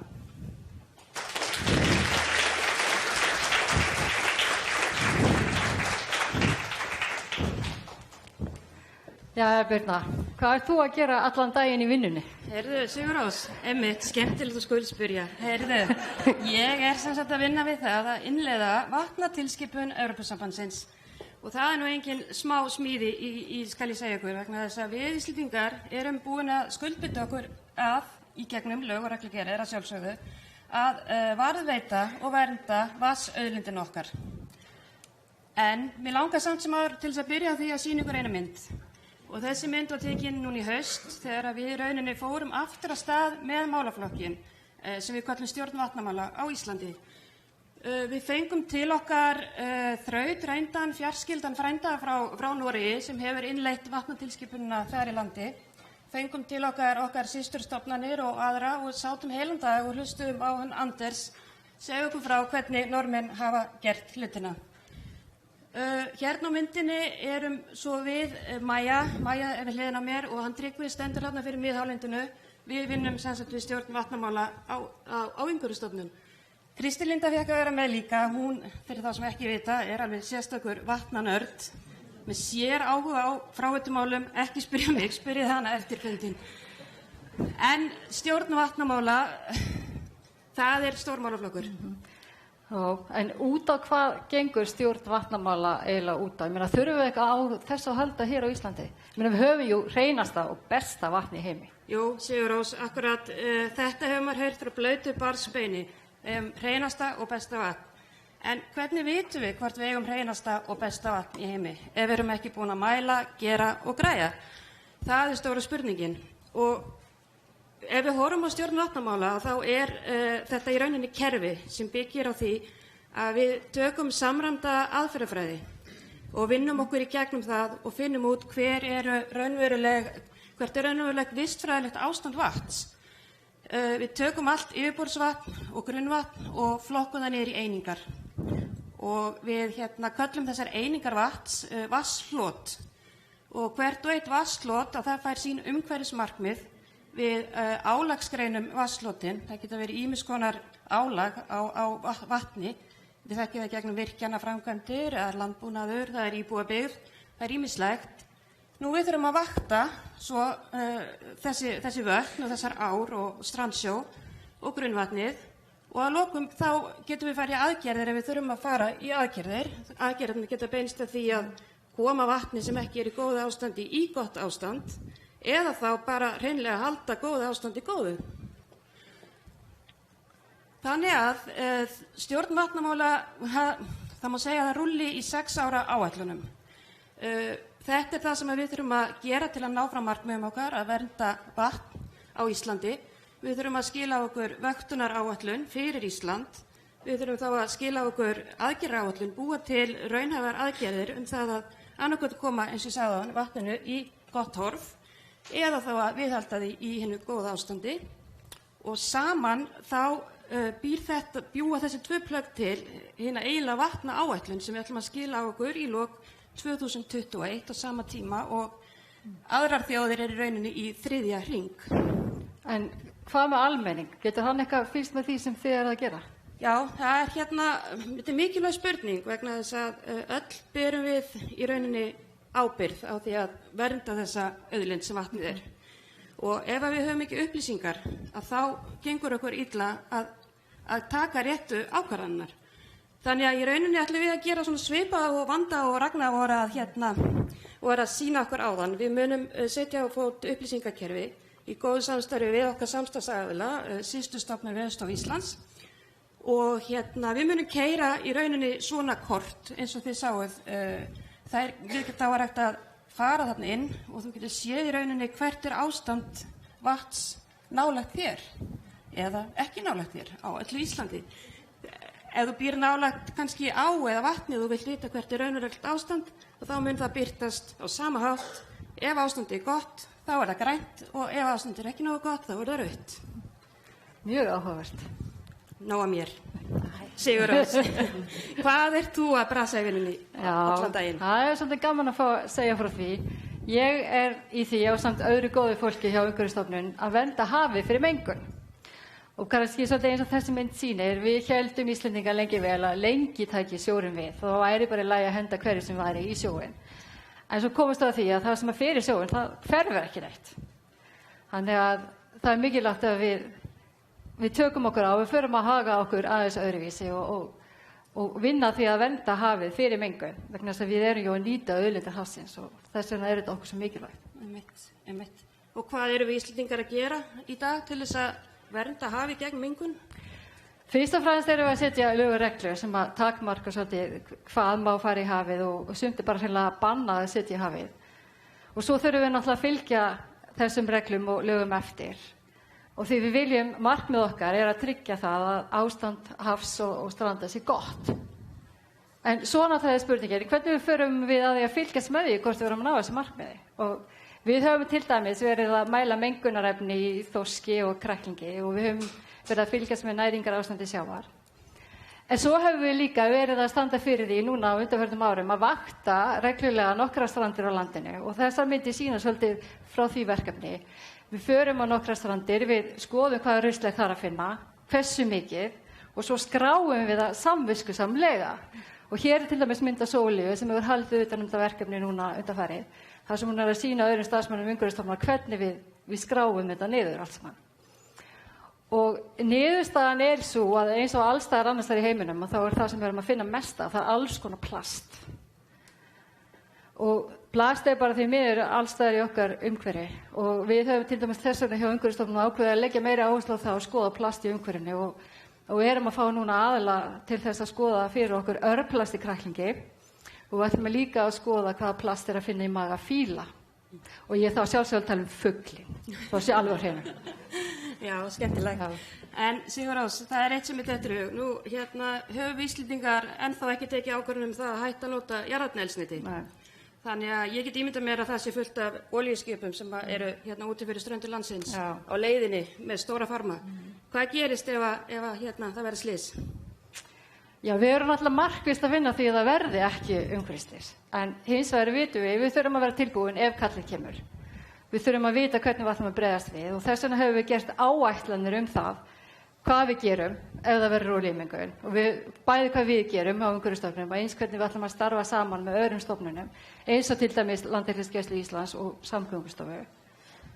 Og við eigum líka búnað, mengunarvarnabúnað sem við prófum reglulega og höfum því miður þurft á nota stundum þegar skip hefur strandað til dæmis.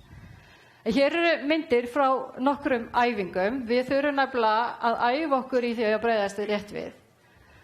Það er eins og bara með fótbolt eða hvað sem ef þú ætlar að vera góður í því, hvað þarftu að gera? Og þú þarft að æfa þig og það er ekki nóg að æfa sig bara einu sinni, þú þarft alltaf stöðugt að vera að æfa þig og við gerum það meitt.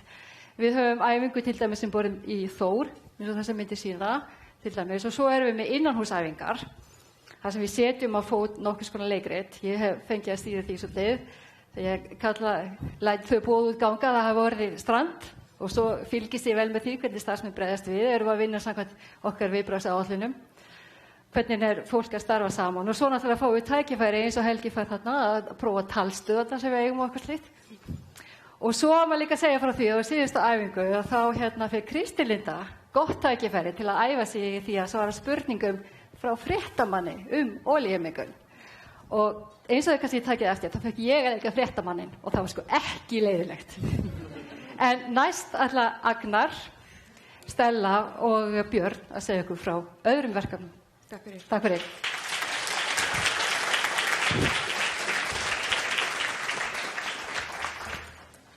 Já, við erum komin ég þarf aðeins að kveikja á mækinu, þannig að ég bara gefið augnablik.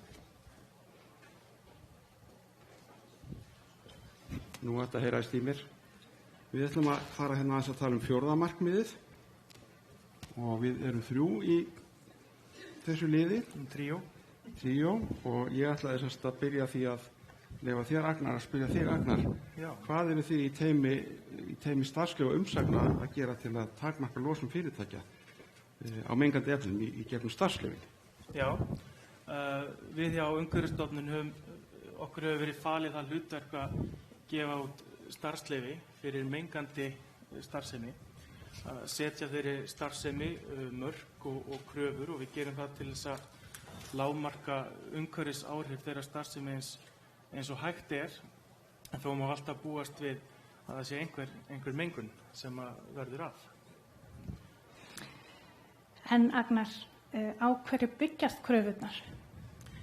Já, við höfum ekki þurft að finna upp hjólið, ef svo má segja.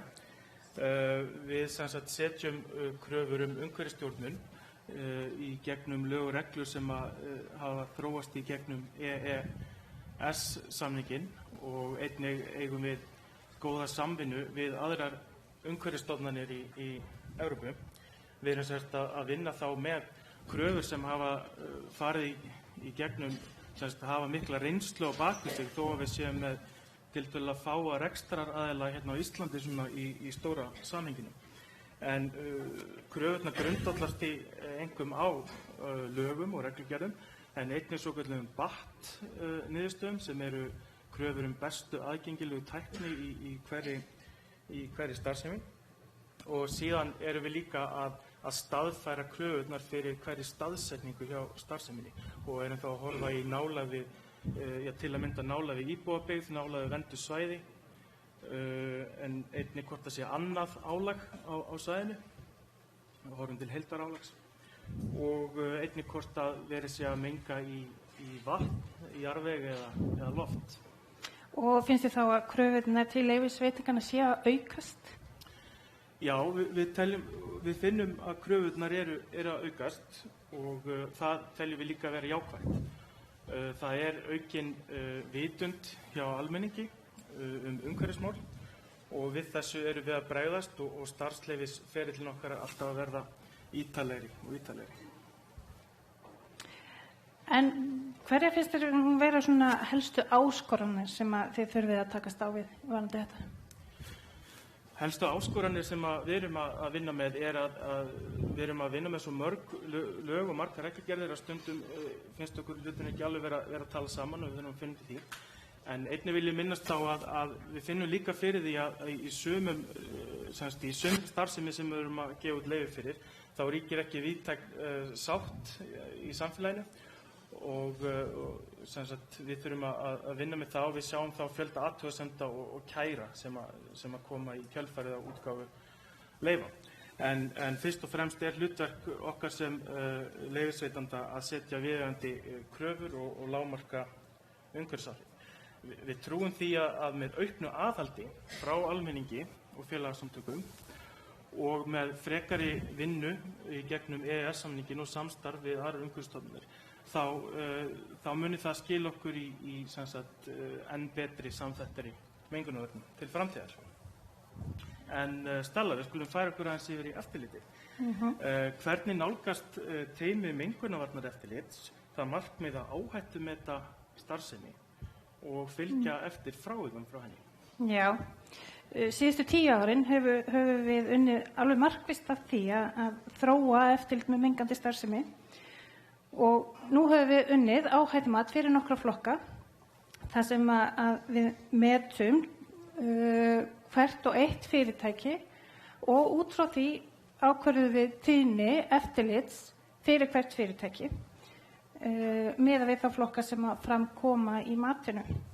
Þetta er byggt á formi frá Evrópusambandinu sem kallaðist IRAM og við höfum tekið það og aðlagað að okkar aðstæðum hér á landi og við stefnum að því að klára að gera svona áhættumat fyrir alla okkar eftirlitsflokkar næstu 3 árum og líka heilbrigðiseftirlitina.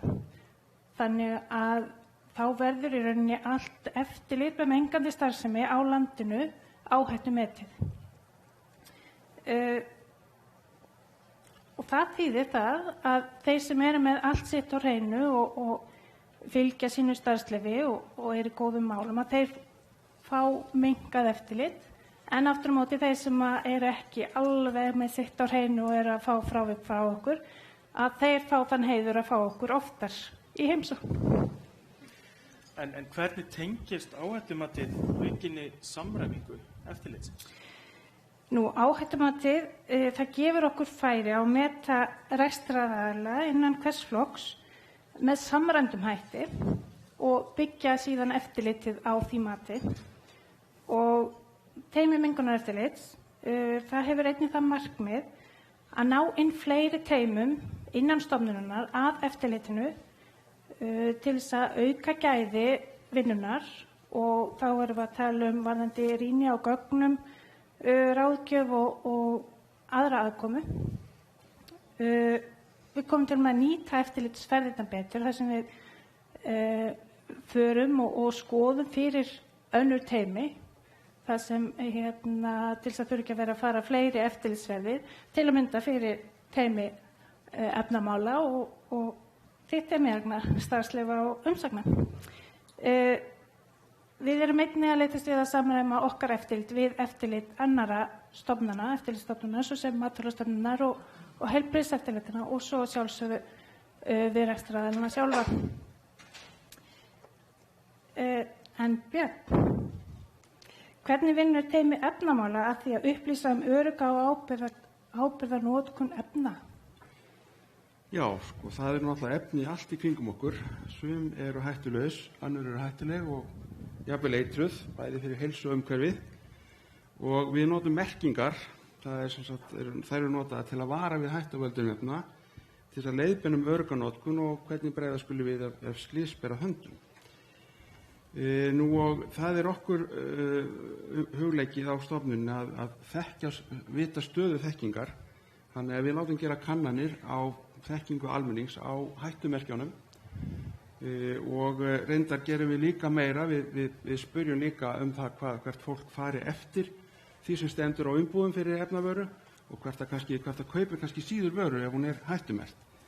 En við ætlum að fylgjast með þessu í gegnum langtímabil og við gerðum fyrst könnun árið 2015. Þá voru 6% sem þekktu rétta hættumerkið. Síðan var könnunin endurtekin síðastliðið haust og þá var þetta komið upp í 32%. Og við viljum náttúrulega að fólk viti hvað þetta þýðir, þannig að okkar markmið til 2022 það að 90% þekki þessi merki. Og það náttúrulega leið erum við með kynningu á hættumerkjunum, höfum verið með það sem áhersluverkefni því að það urðu breytingar á merkingareglugerðinni 2015 og við erum við miðlum okkar kynningarefni með veggspjöldum. Við gerum 2 svoleiðis í fyrra, við erum með fréttir á heimasíðunni, við notum færslur á smettinu og svo erum við með mjög ítarlega umfjöllun efnamál á heimasíðunni. Við erum með þarna mynd hérna uppi sem er af plakatinu eða öðru veggspjaldinu sem er hönnuhús og það við erum meira stolt að hafa tekið þátt í þessu verkefni. Þetta er norrænt verkefni þar sem var útbúið fræðsluefni fyrir börn, fyrir grunnskólanema og leiðbeiningar fyrir kennara til að koma efnum til skila. Og þetta það hvernig á að umgangast hættulega á heimilinu og hvernig á að gera það af öryggi. Og þetta á íslensku, takið eftir. En Björn, segðu nú hvernig þið ætlið að fara því að lágmarka notkun hættulega efna allt í kringum okkur?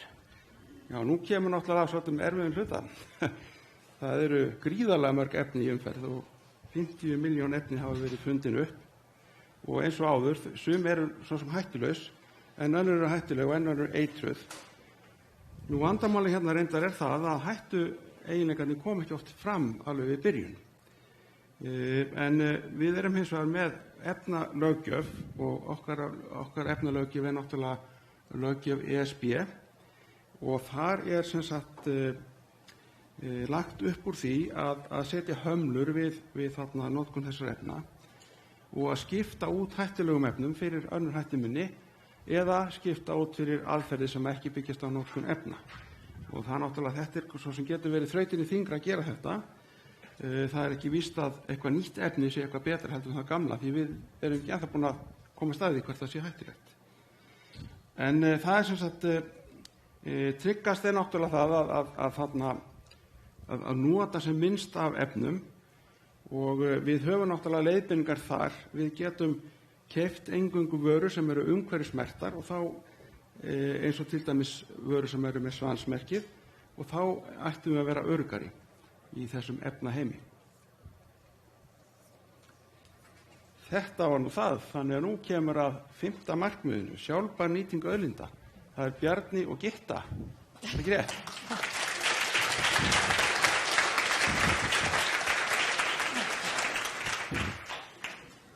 Já, góðan daginn. Heyriði í mér? Testing, 1, 2, jeps. Já, við ætlum Bjarni að tala sjálfbæra nýtingu auðlinda. Það er kannski flest sem við tala í dag tengist á einhvern hátt nýtingu auðlinda, en undir þessu markmiði falla aðalega 2 tegundir auðlindanýtingar.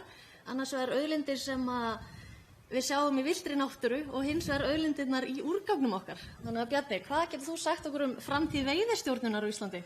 Já, sem sagt, villt náttúra þetta er auðlind. Við nýtum hana og njótum hennar. Njótum hennar, göngum á fjöll og þvílíkt. Við erum svo eru ákveðin hópur fólks, stór hópur sem notar villta náttúru leið og nýtir hennar.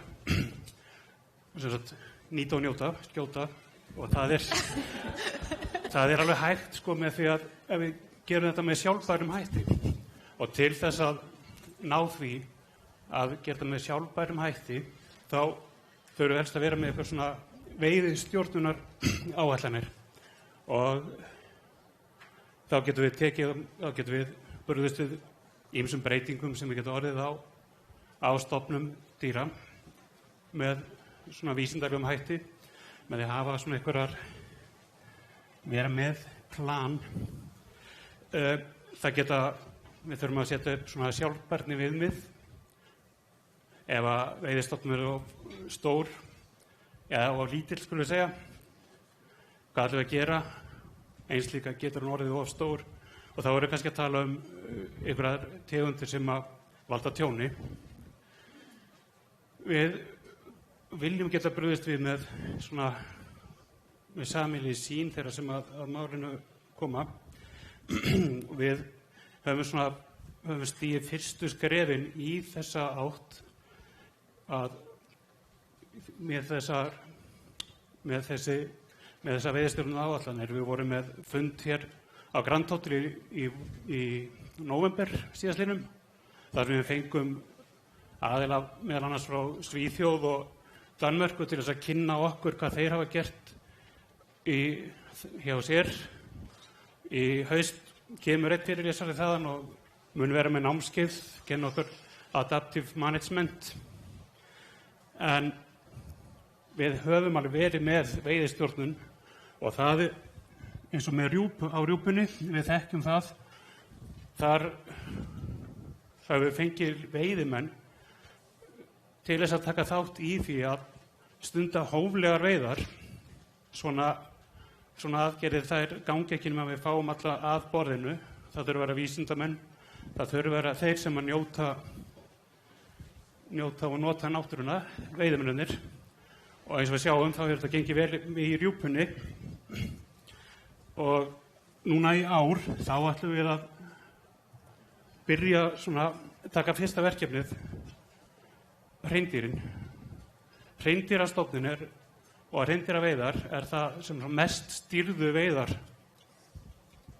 sem við hér á landi. Og þá ætlum við að skoða sjálf og sér hvað viljum við hafa stofninn stóran, hvernig viljum við hann breiðist út. Þetta fjallar kannski ofbeit og að sjá þetta fallega dýr, það er þarna þvælast á veginum. Það er líka hættulegt kannski að hafa of stóra stofna. Við þurfum kannski aðeins að setja ýmislegt svona inn í þessi markmið. Svo er náttúrulega það sem maður alltaf hefur svolítið uppáhald á, það er að nýta og njóta og það er að nýta bráðina bara mjög vel. Og það er siðferðislega rétt, auk þess sem það kannski minnkar svolítið úrgang sem nú bara verið aðeins fyrir að tala hér og geta. Þú veist allt úrgang, er ekki? Jú, ég öll í ruslinu og reynda líka svolítið í rusli yfir hvað við erum að henda miklu rusli. Því eins og Kristi Linda kom inn á, það var 2016 metár að kemur að magn úrgangs. Það var fyrsta skipti sem að Ísland fór yfir 1 milljón tonn af úrgangi, heildar magn úrgangs. Og eins og hún kom líka inn að það var hluta því hægt að útskýra með auknum umsvifum í byggingariðnaðinum. En það er ekki bara það, heldur erum við líka að sjá að þetta var metár þegar kemur að magni heimilisúrgangs. Við vorum að jafna góðæris árin hérna í kringum 2008. Þannig að velmegunin er mætt, góðærið er komið. Og þetta er það bil á dag 2 kíló á hvern íbúa. Þessi poki er það bil 2 kíló. Þannig að hvern íbúa þarf að henda svona miklu á dag af heimilisúrgangi.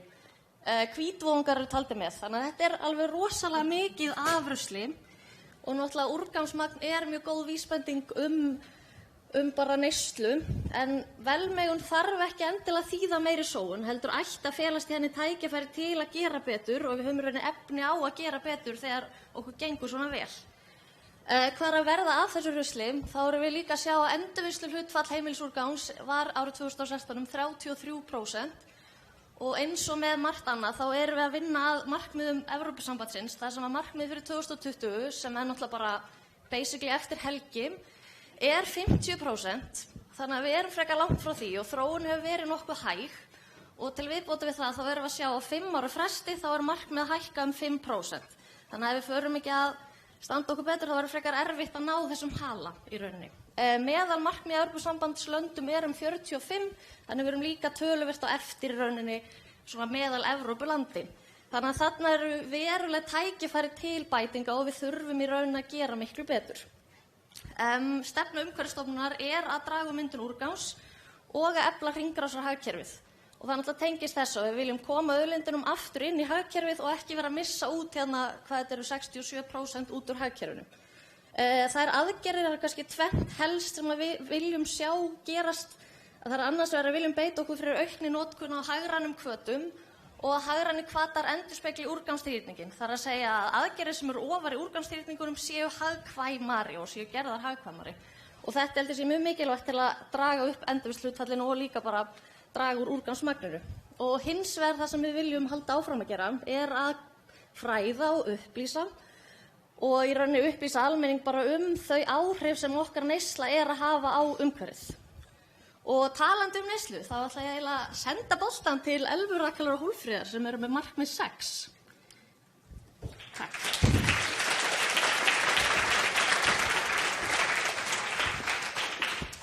Já, komið sæl og blessuð. Við Hólmfríður ætlum að fá að tala við ykkur aðeins þetta markmið okkar, að stuðla að grænu og framsýnu samfélagi. Við höfum kosið að tala þar fyrst og fremst hugtakið umhverfisvitund og leggja aðeins út frá því. Við erum að vinna með ótal markmið, undir þessu markmiði. Við erum að mæla árangursvísa og umhverfisvísa og erum að gera heilmikið hér og flest af þessum verkefnum þau miða öll að þessu, að auka umhverfisvitund. Til að mynda þá erum við að fylgjast með því hvernig þekking á umhverfismerkinu Svaninum er að aukast og það er ánægjulegt að við sjáum það að hún er að aukast töluvert mikil. Og þessi trendið í undir þessu markmiði er með þetta að umhverfisvitund er að aukast. Það er til dæmis komið núna 38 íslensk fyrirtæki með svansvottun og 84% mann sem eru spurð þau þekkja svaninn í sjó. Og annað verkefni sem að miðar að því að auka umhverfisvitund, það er verkefni okkar græn skref í ríkisrekstri. Það gengur út af það að draga úr umhverfisáhrifum í ríkisrekstri og auka umhverfisvitund hjá starfsmönnum ríkisstofnana.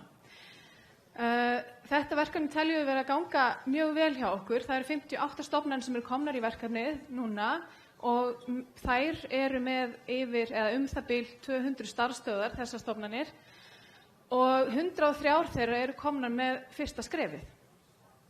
Og svo tengdu þessu verkefni erum við líka með Facebook-síðu eða smettið, eins og Björn orðaði áðan. Við erum með upplýsinga- og fræðslusíðu fyrir grænu skrefin. Við erum með glænýtt verkefni sem heitir Grænskref nytjamarkaður, en það er hópur á Facebook þar sem við erum opnum á það að stofnanir geti selt, gefið og auglýst eftir notum vörum frá öðrum stofnunum. Sem er snillt. Allir ætla að fara og bæta sér þennan hóp og skoða þetta. Við erum líka með stefnu sem heitir úrgangsforvarnastefna, köllum hana saman gegn sóun. Við takja eftir því ég segi úrgangsforvarnir, ekki úrgangsendurvinnslustefna eða úrgangsmeðhöndlunarstefna, þetta er úrgangsforvarnastefna. Þannig að verðum að draga úr því að úrgangurinn verði yfir höfuð til. Og undir þessari stefnu erum við að vinna verkefni, meðal annars að því að vinna með matarsóun.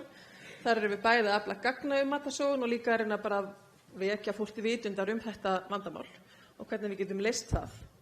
Þannig að við erum með alls konar verkefni sem tengjast þessu og við erum mjög glöð að heyra frá ráðherra að það sé mögulega meira verkefni plast á leiðinni þarna inn.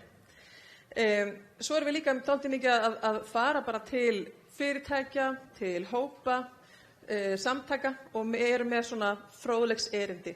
Það skilur oft mjög miklu líka ef við erum að tala umhverfisvitund, að tala svolítið maður á mann, maður á hóp, að það skilur oft mjög miklu. Hérna er annað verkefni sem miðar að því að auka umhverfisvitund í samfélaginu okkar. Það er vefsíðan okkar grænn.is. Þarna eru ýmis góð ráð og upplýsingar hvernig við getum lifað umhverfisvænni lífstíl. Við sjáum það að bæði fjölmiðlamenn og kennarar í grunnskólum og framhaldsskólum erum að nýta efni á þessum vef og við vitum að það auðvitað búið að vera að kalla eftir upplýsingum umhverfismál, en við teljum líka umhverfismál eða upplýsingar þau eru út allt og maður þarf eiginlega bara að kunna að leita að þeim og kannski áskorunar okkar í þessu eru að ná að kynna þessa síðu fyrir almenningi. Þannig heyri það að þessi verkefni sem eru undir þessu markmiði okkar, þau eru flest þess eðlis að fólk þarf að kjósa að vera með. Og þess vegna verða verkefnin að vera bæði mjög áhugaverð en líka mjög skilvirk. Þau þurfa að skila því sem við viljum að þau geri. Og það er, eins og ég segi, við sjáum þessa þróun, það er að aukast umhverfisvitund. Við sjáum það þegar við erum að mæla hluti hjá okkur, en líka bara svona almennri umræðu og eftirspurn eftir okkur og okkar upplýsingum í samfélaginu. Það sem áskorun okkar eins og að liggur það að umhverfisvitund eitt og það að breyta síðan hegðun virðist vera allt annað. Þannig að þó að við séum og vitum alltaf rosalega vel hvað við eigum að gera, að þá breytum við í rauninni frekar litlu í okkar svona daglega lífi og okkar lífsstíl og breytingarnar að gerast frekar hægt. Þannig að tökum sem dæmi þennan hóp hérna. Við getum gefið okkur það að hérna inni sé saman komin hópur sem tiltölulega vel vakandi í umhverfismálum og viti töluvert mikið, en erum við að breyta hegðun ykkar mjög mikið í takti það sem þið vitið? Það er stór spurning. Já, stóra spurningin, ættum við ekki bara að spurja hana? Gerum það. Hérna, okkur langar í smá leik með ykkur og endilega rétti upp hönd þegar við þau svör sem eiga við ykkur. Hver til dæmis hérna inni á ekki bíl og ekki segja konan mín á bílinn eða maðurinn mín á bílinn, ekkert svoleiðis. Er bíll á heimilinu? Er ekki bíll á heimilinu? Já. Alveg 4. En hverjir hjóla eða ganga eða taka strætó til og frá vinnu allavega svona 3 í viku? Sko, ykkur. Miklu betra. En hvað með flokkun? Eru allir að flokka heima hjá sér? Yey, glæsilegt. En lífrænt? Já, ok, betri en ég held. Hverjir hérna inni hafa ekki keypt sér neina nýja flík á árinu? Já, ekki jafn margir. En hver búinn að fara út að plokka í ár? Okay. Allir með í trendunum, sko. Hlutin á púlsinum. Við glemdum hérna okkur sjálfar, já. Við náttúrulega, hérna, það er allt svona hérna. En þið sjáu það, við þurfum svolítið svona spark í rassinn sem samfélag. Við vitum rosa mikið og þið hér inni, þið hljótið að vita meira en svona flestir. En samt gætum við hér inni verið að gera miklu meira. Já. Við fáum lengri tíma, skulum við spjalla meira. En þannig að þetta er spurningin það, þetta er áskorun. Við vitum heilmikið en við þurfum að breyta hegðun okkar í kjölfarið.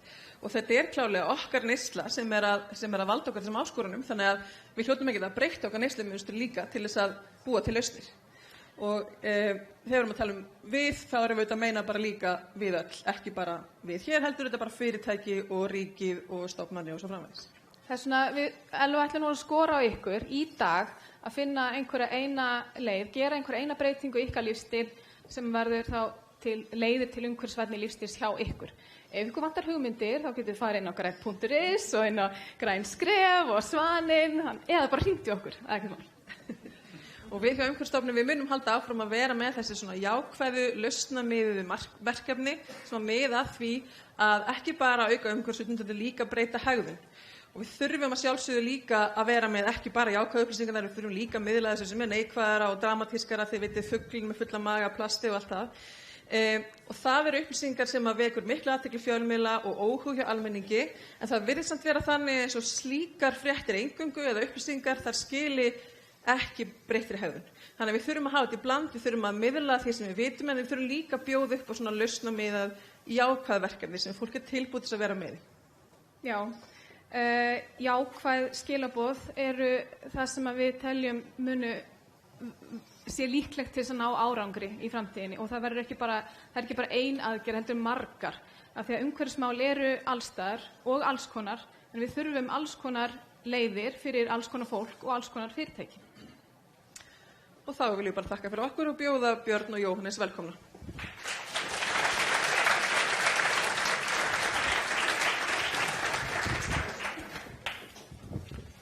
Góðan daginn, klukkan er orðin býsna margt, þannig að við reynum að vera stuttir.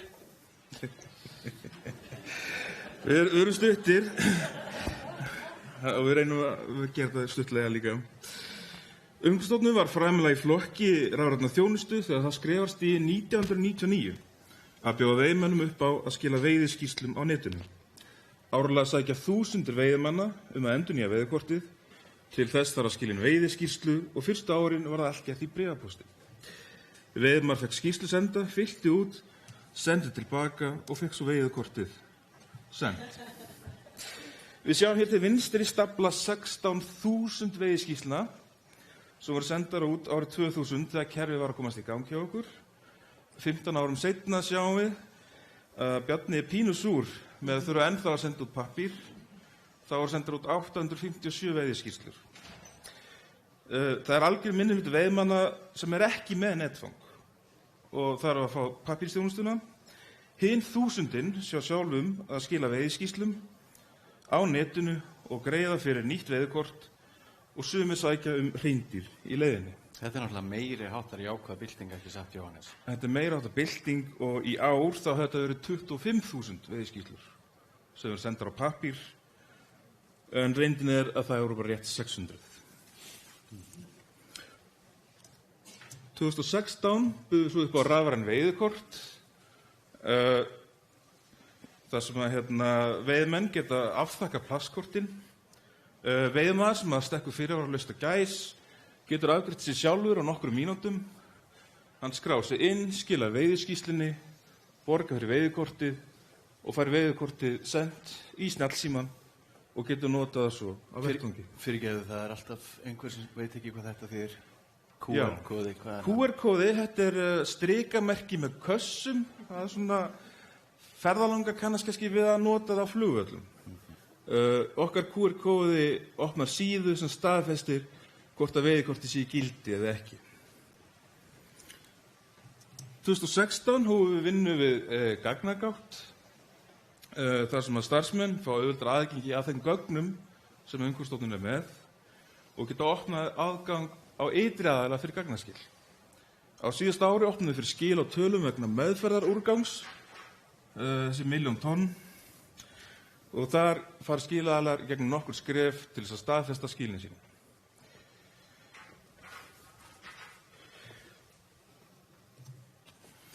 Ragnar minntist á nýja vefsjá fyrir loftgæði, Birna talaði vefsjá fyrir vatn og við höldum áfram að auka flæði upplýsinga. Nú 2018 ætlum við að leggja ennþá meira áherslu á rafræna þjónustu. Við höfum opnað landupplýsingaþjónustuna gis.ust.is þar sem við ætlum að birta öll þau landfræðigögn sem við eigum eftir því sem þau vinnast. Þessum gögnum hægt að hlaða beint inn í landupplýsingakerfi eins og QGIS og ArcGIS fyrir þá sem þekkja til. Við ætlum að opna á fleiri tegundir gagnaskila og auðvelda stórum skilaaðilum að skila inn miklu magni gagna með að setja í loftið vefþjónustur. Þannig geta fyrirtæki látið sín tölvukerfi tala við okkar án þess að handavinna sé innifælin. Gögn gera ekki gagn þar sem þau setja einangruð. Gögn gera mest gagn þegar þau fá að tengjast öðrum gögnum og mynda upplýsingar. Með niðurhaldsþjónustum, vefsjám og vefþjónustum ætlum við að tryggja að almenningur eigi greiðan aðgang að þeim gögnum sem geta haft opinn. Takk fyrir þetta, Jóhannes. Þetta var mjög ljóðrænt. Gögn, ég ekki gagn nema og svo framvegis. En þegar ég sótti starf upplýsingafulltrúa hjá Umhverfisstofnun fyrir rúmu ári, þá var ég búinn að vinna mjög lengi í einkageiranum í fjölmiðlunum. Og vinir mínir, þeir gerðu strax grína mér eftir að verða ríkisstarfsmaður. Eins og það væri svona bara einhver stimpill og óæskilegt og oft neikvæð orðræði í kringu ríkisstarfsmenn. Og svo sá ég auglýsinguna starfið og þar var krafist brennandi áhuga fyrir því að maður sækti þetta starf. Brennandi áhuga á umhverfismálum. Og það fannst mér svona ríma illa við þessa hugmynd vina mína af ríkisstarfinu að þeir héldu að þetta væri bara 8-4, vera hundleiðilegur, gera sem fæst mistök, skulum við segja, en annars vera bara svona, bara maðurinn sem kemur í vinnuna, hendir í jakkanum sínum á stólinn til þess að allir vita að hann sé örugglega komin í vinnuna og fara svo bara að drekka kaffi. Ok, það var ekki alveg þannig. Þið þekkið þetta mál.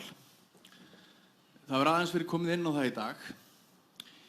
Jóhannes, ég man vel þessa sólarhringa þegar var vel að taka þessa ákvörðun og hvað gerist eftir var búið að taka hana. Getur þú bent okkur á klukkan hvað þessi frétt birtist? Þetta bara rétt fyrir 9 á föstudagskvöldi. Rétt fyrir 9 á föstudagskvöldi. Þá hafið þið mitt góða starfsfólk hjá Umhverfisstofnun lagt nótt við dag við það að vanda til þessar ákvörðunar eins vel eins og hægt var að gera. Og þetta náttúrulega brjálæði að henda út þessari ákvörðun á þessum tíma á föstudagskvöldi því þá veit fólk að helgin öll ónýtt. Við erum að tala markvissa upplýsingagjöf. Við erum að tala það að fjölmiðla áreitið hlaut að verða slíkt að allir vissu það að það yrði já, rólegi ríkisstarfsmaðurinn, hann passaði ekki alveg inn í þessi atburðarás. Þetta svona annað dæmi að páskarnir, ég á skíðum á skírdag og líður alveg rosalega vel. Það var svona 15 stiga hiti og sól. Hringir síminn, Sigrún Ágústsdóttir. Ok, ég segi ég seti bara spíkar í með hjálminn og svona og nei, ekki spíkar, nei. Og þá veit maður alveg að það stendur eitthvað til. Og daginn eftir þá hefst sem sagt lokun Reykjadals og ekkert smámál en mjög brýnt og þurft að vinnast 1, 2 og 3 til þess að yrði lögformlegt, þá þurft að auglýsa þetta og þar til gjörðum stöðum.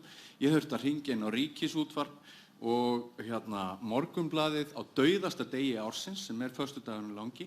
Þar þurfti ég að finna einhverja menn sem voru í fermingaveislum til þess að kalla það úr fermingaveislunni og fara upp á blað og brjótum einhverja auglýsingu fyrir okkur til þess að það gæti allt saman orðið. Fá netfang þula Ríkisútvarpsins beint til þess að, þú veist, ég hef aldrei upplifað annað en að starfsmenn Umhverfisstofnunar séu rosalega á tánum. Og ég segi ekki að það hafi komið mér óvart, en ástríðan, ég held hún ástríða okkar fyrir umhverfismálum, ég held hún skipti alveg ótrúlega miklu máli í því samhengi. Það er ekkert að mæla hana, en mér finnst mikilvægt að tala hana.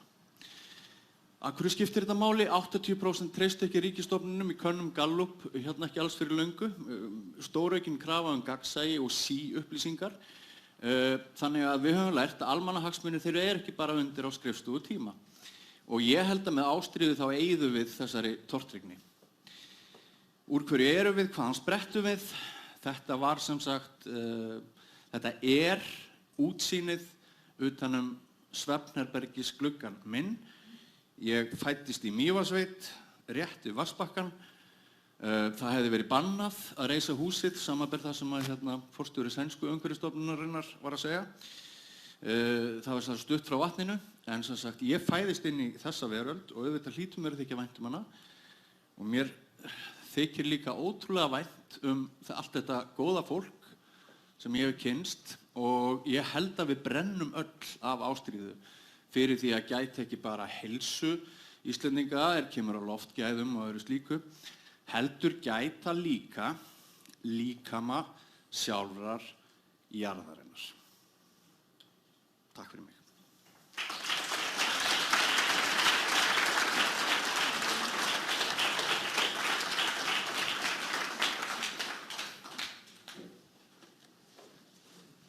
Ruslapokki. Góði gestir, það komið að lokum þessa ársfundar Umhverfisstofnunar. Við ætlum ekki að hafa mörg orð hér í lokin, við erum rétt komin fram yfir klukkan 11. Mér fannst þessi fundur draga gríðarlega vel fram öll þau fjölbreyttu og mikilvægu verkefni sem Umhverfisstofnun vinnur að í þágu íslensks samfélags og umhverfisins og eins og Björn nefndi hér í lokin fyrir jarðarinnar sem við deilum öll saman. Þetta hefur líka dregið mjög vel fram allan þennan öfluga stóra hóp sérfræðinga sem starfar á stofnunni að þessum fjölbreyttu málum. Það er samfærandi svona í lok þessa fundar að skynja það hvað það er mikill sóknarhugur hjá Umhverfisstofnun og margt í pípunum þar sem hefur komið svo vel fram hér í dag. Þakka fyrir það bara alveg kærlega. Ætli ekki að hafa þau orð mikið fleiri hér í lokin. Þakka auðvitað öllum þeim mörgu gestum sem sóttu fundinn kærlega fyrir komuna og segi fundi slítið. Takk.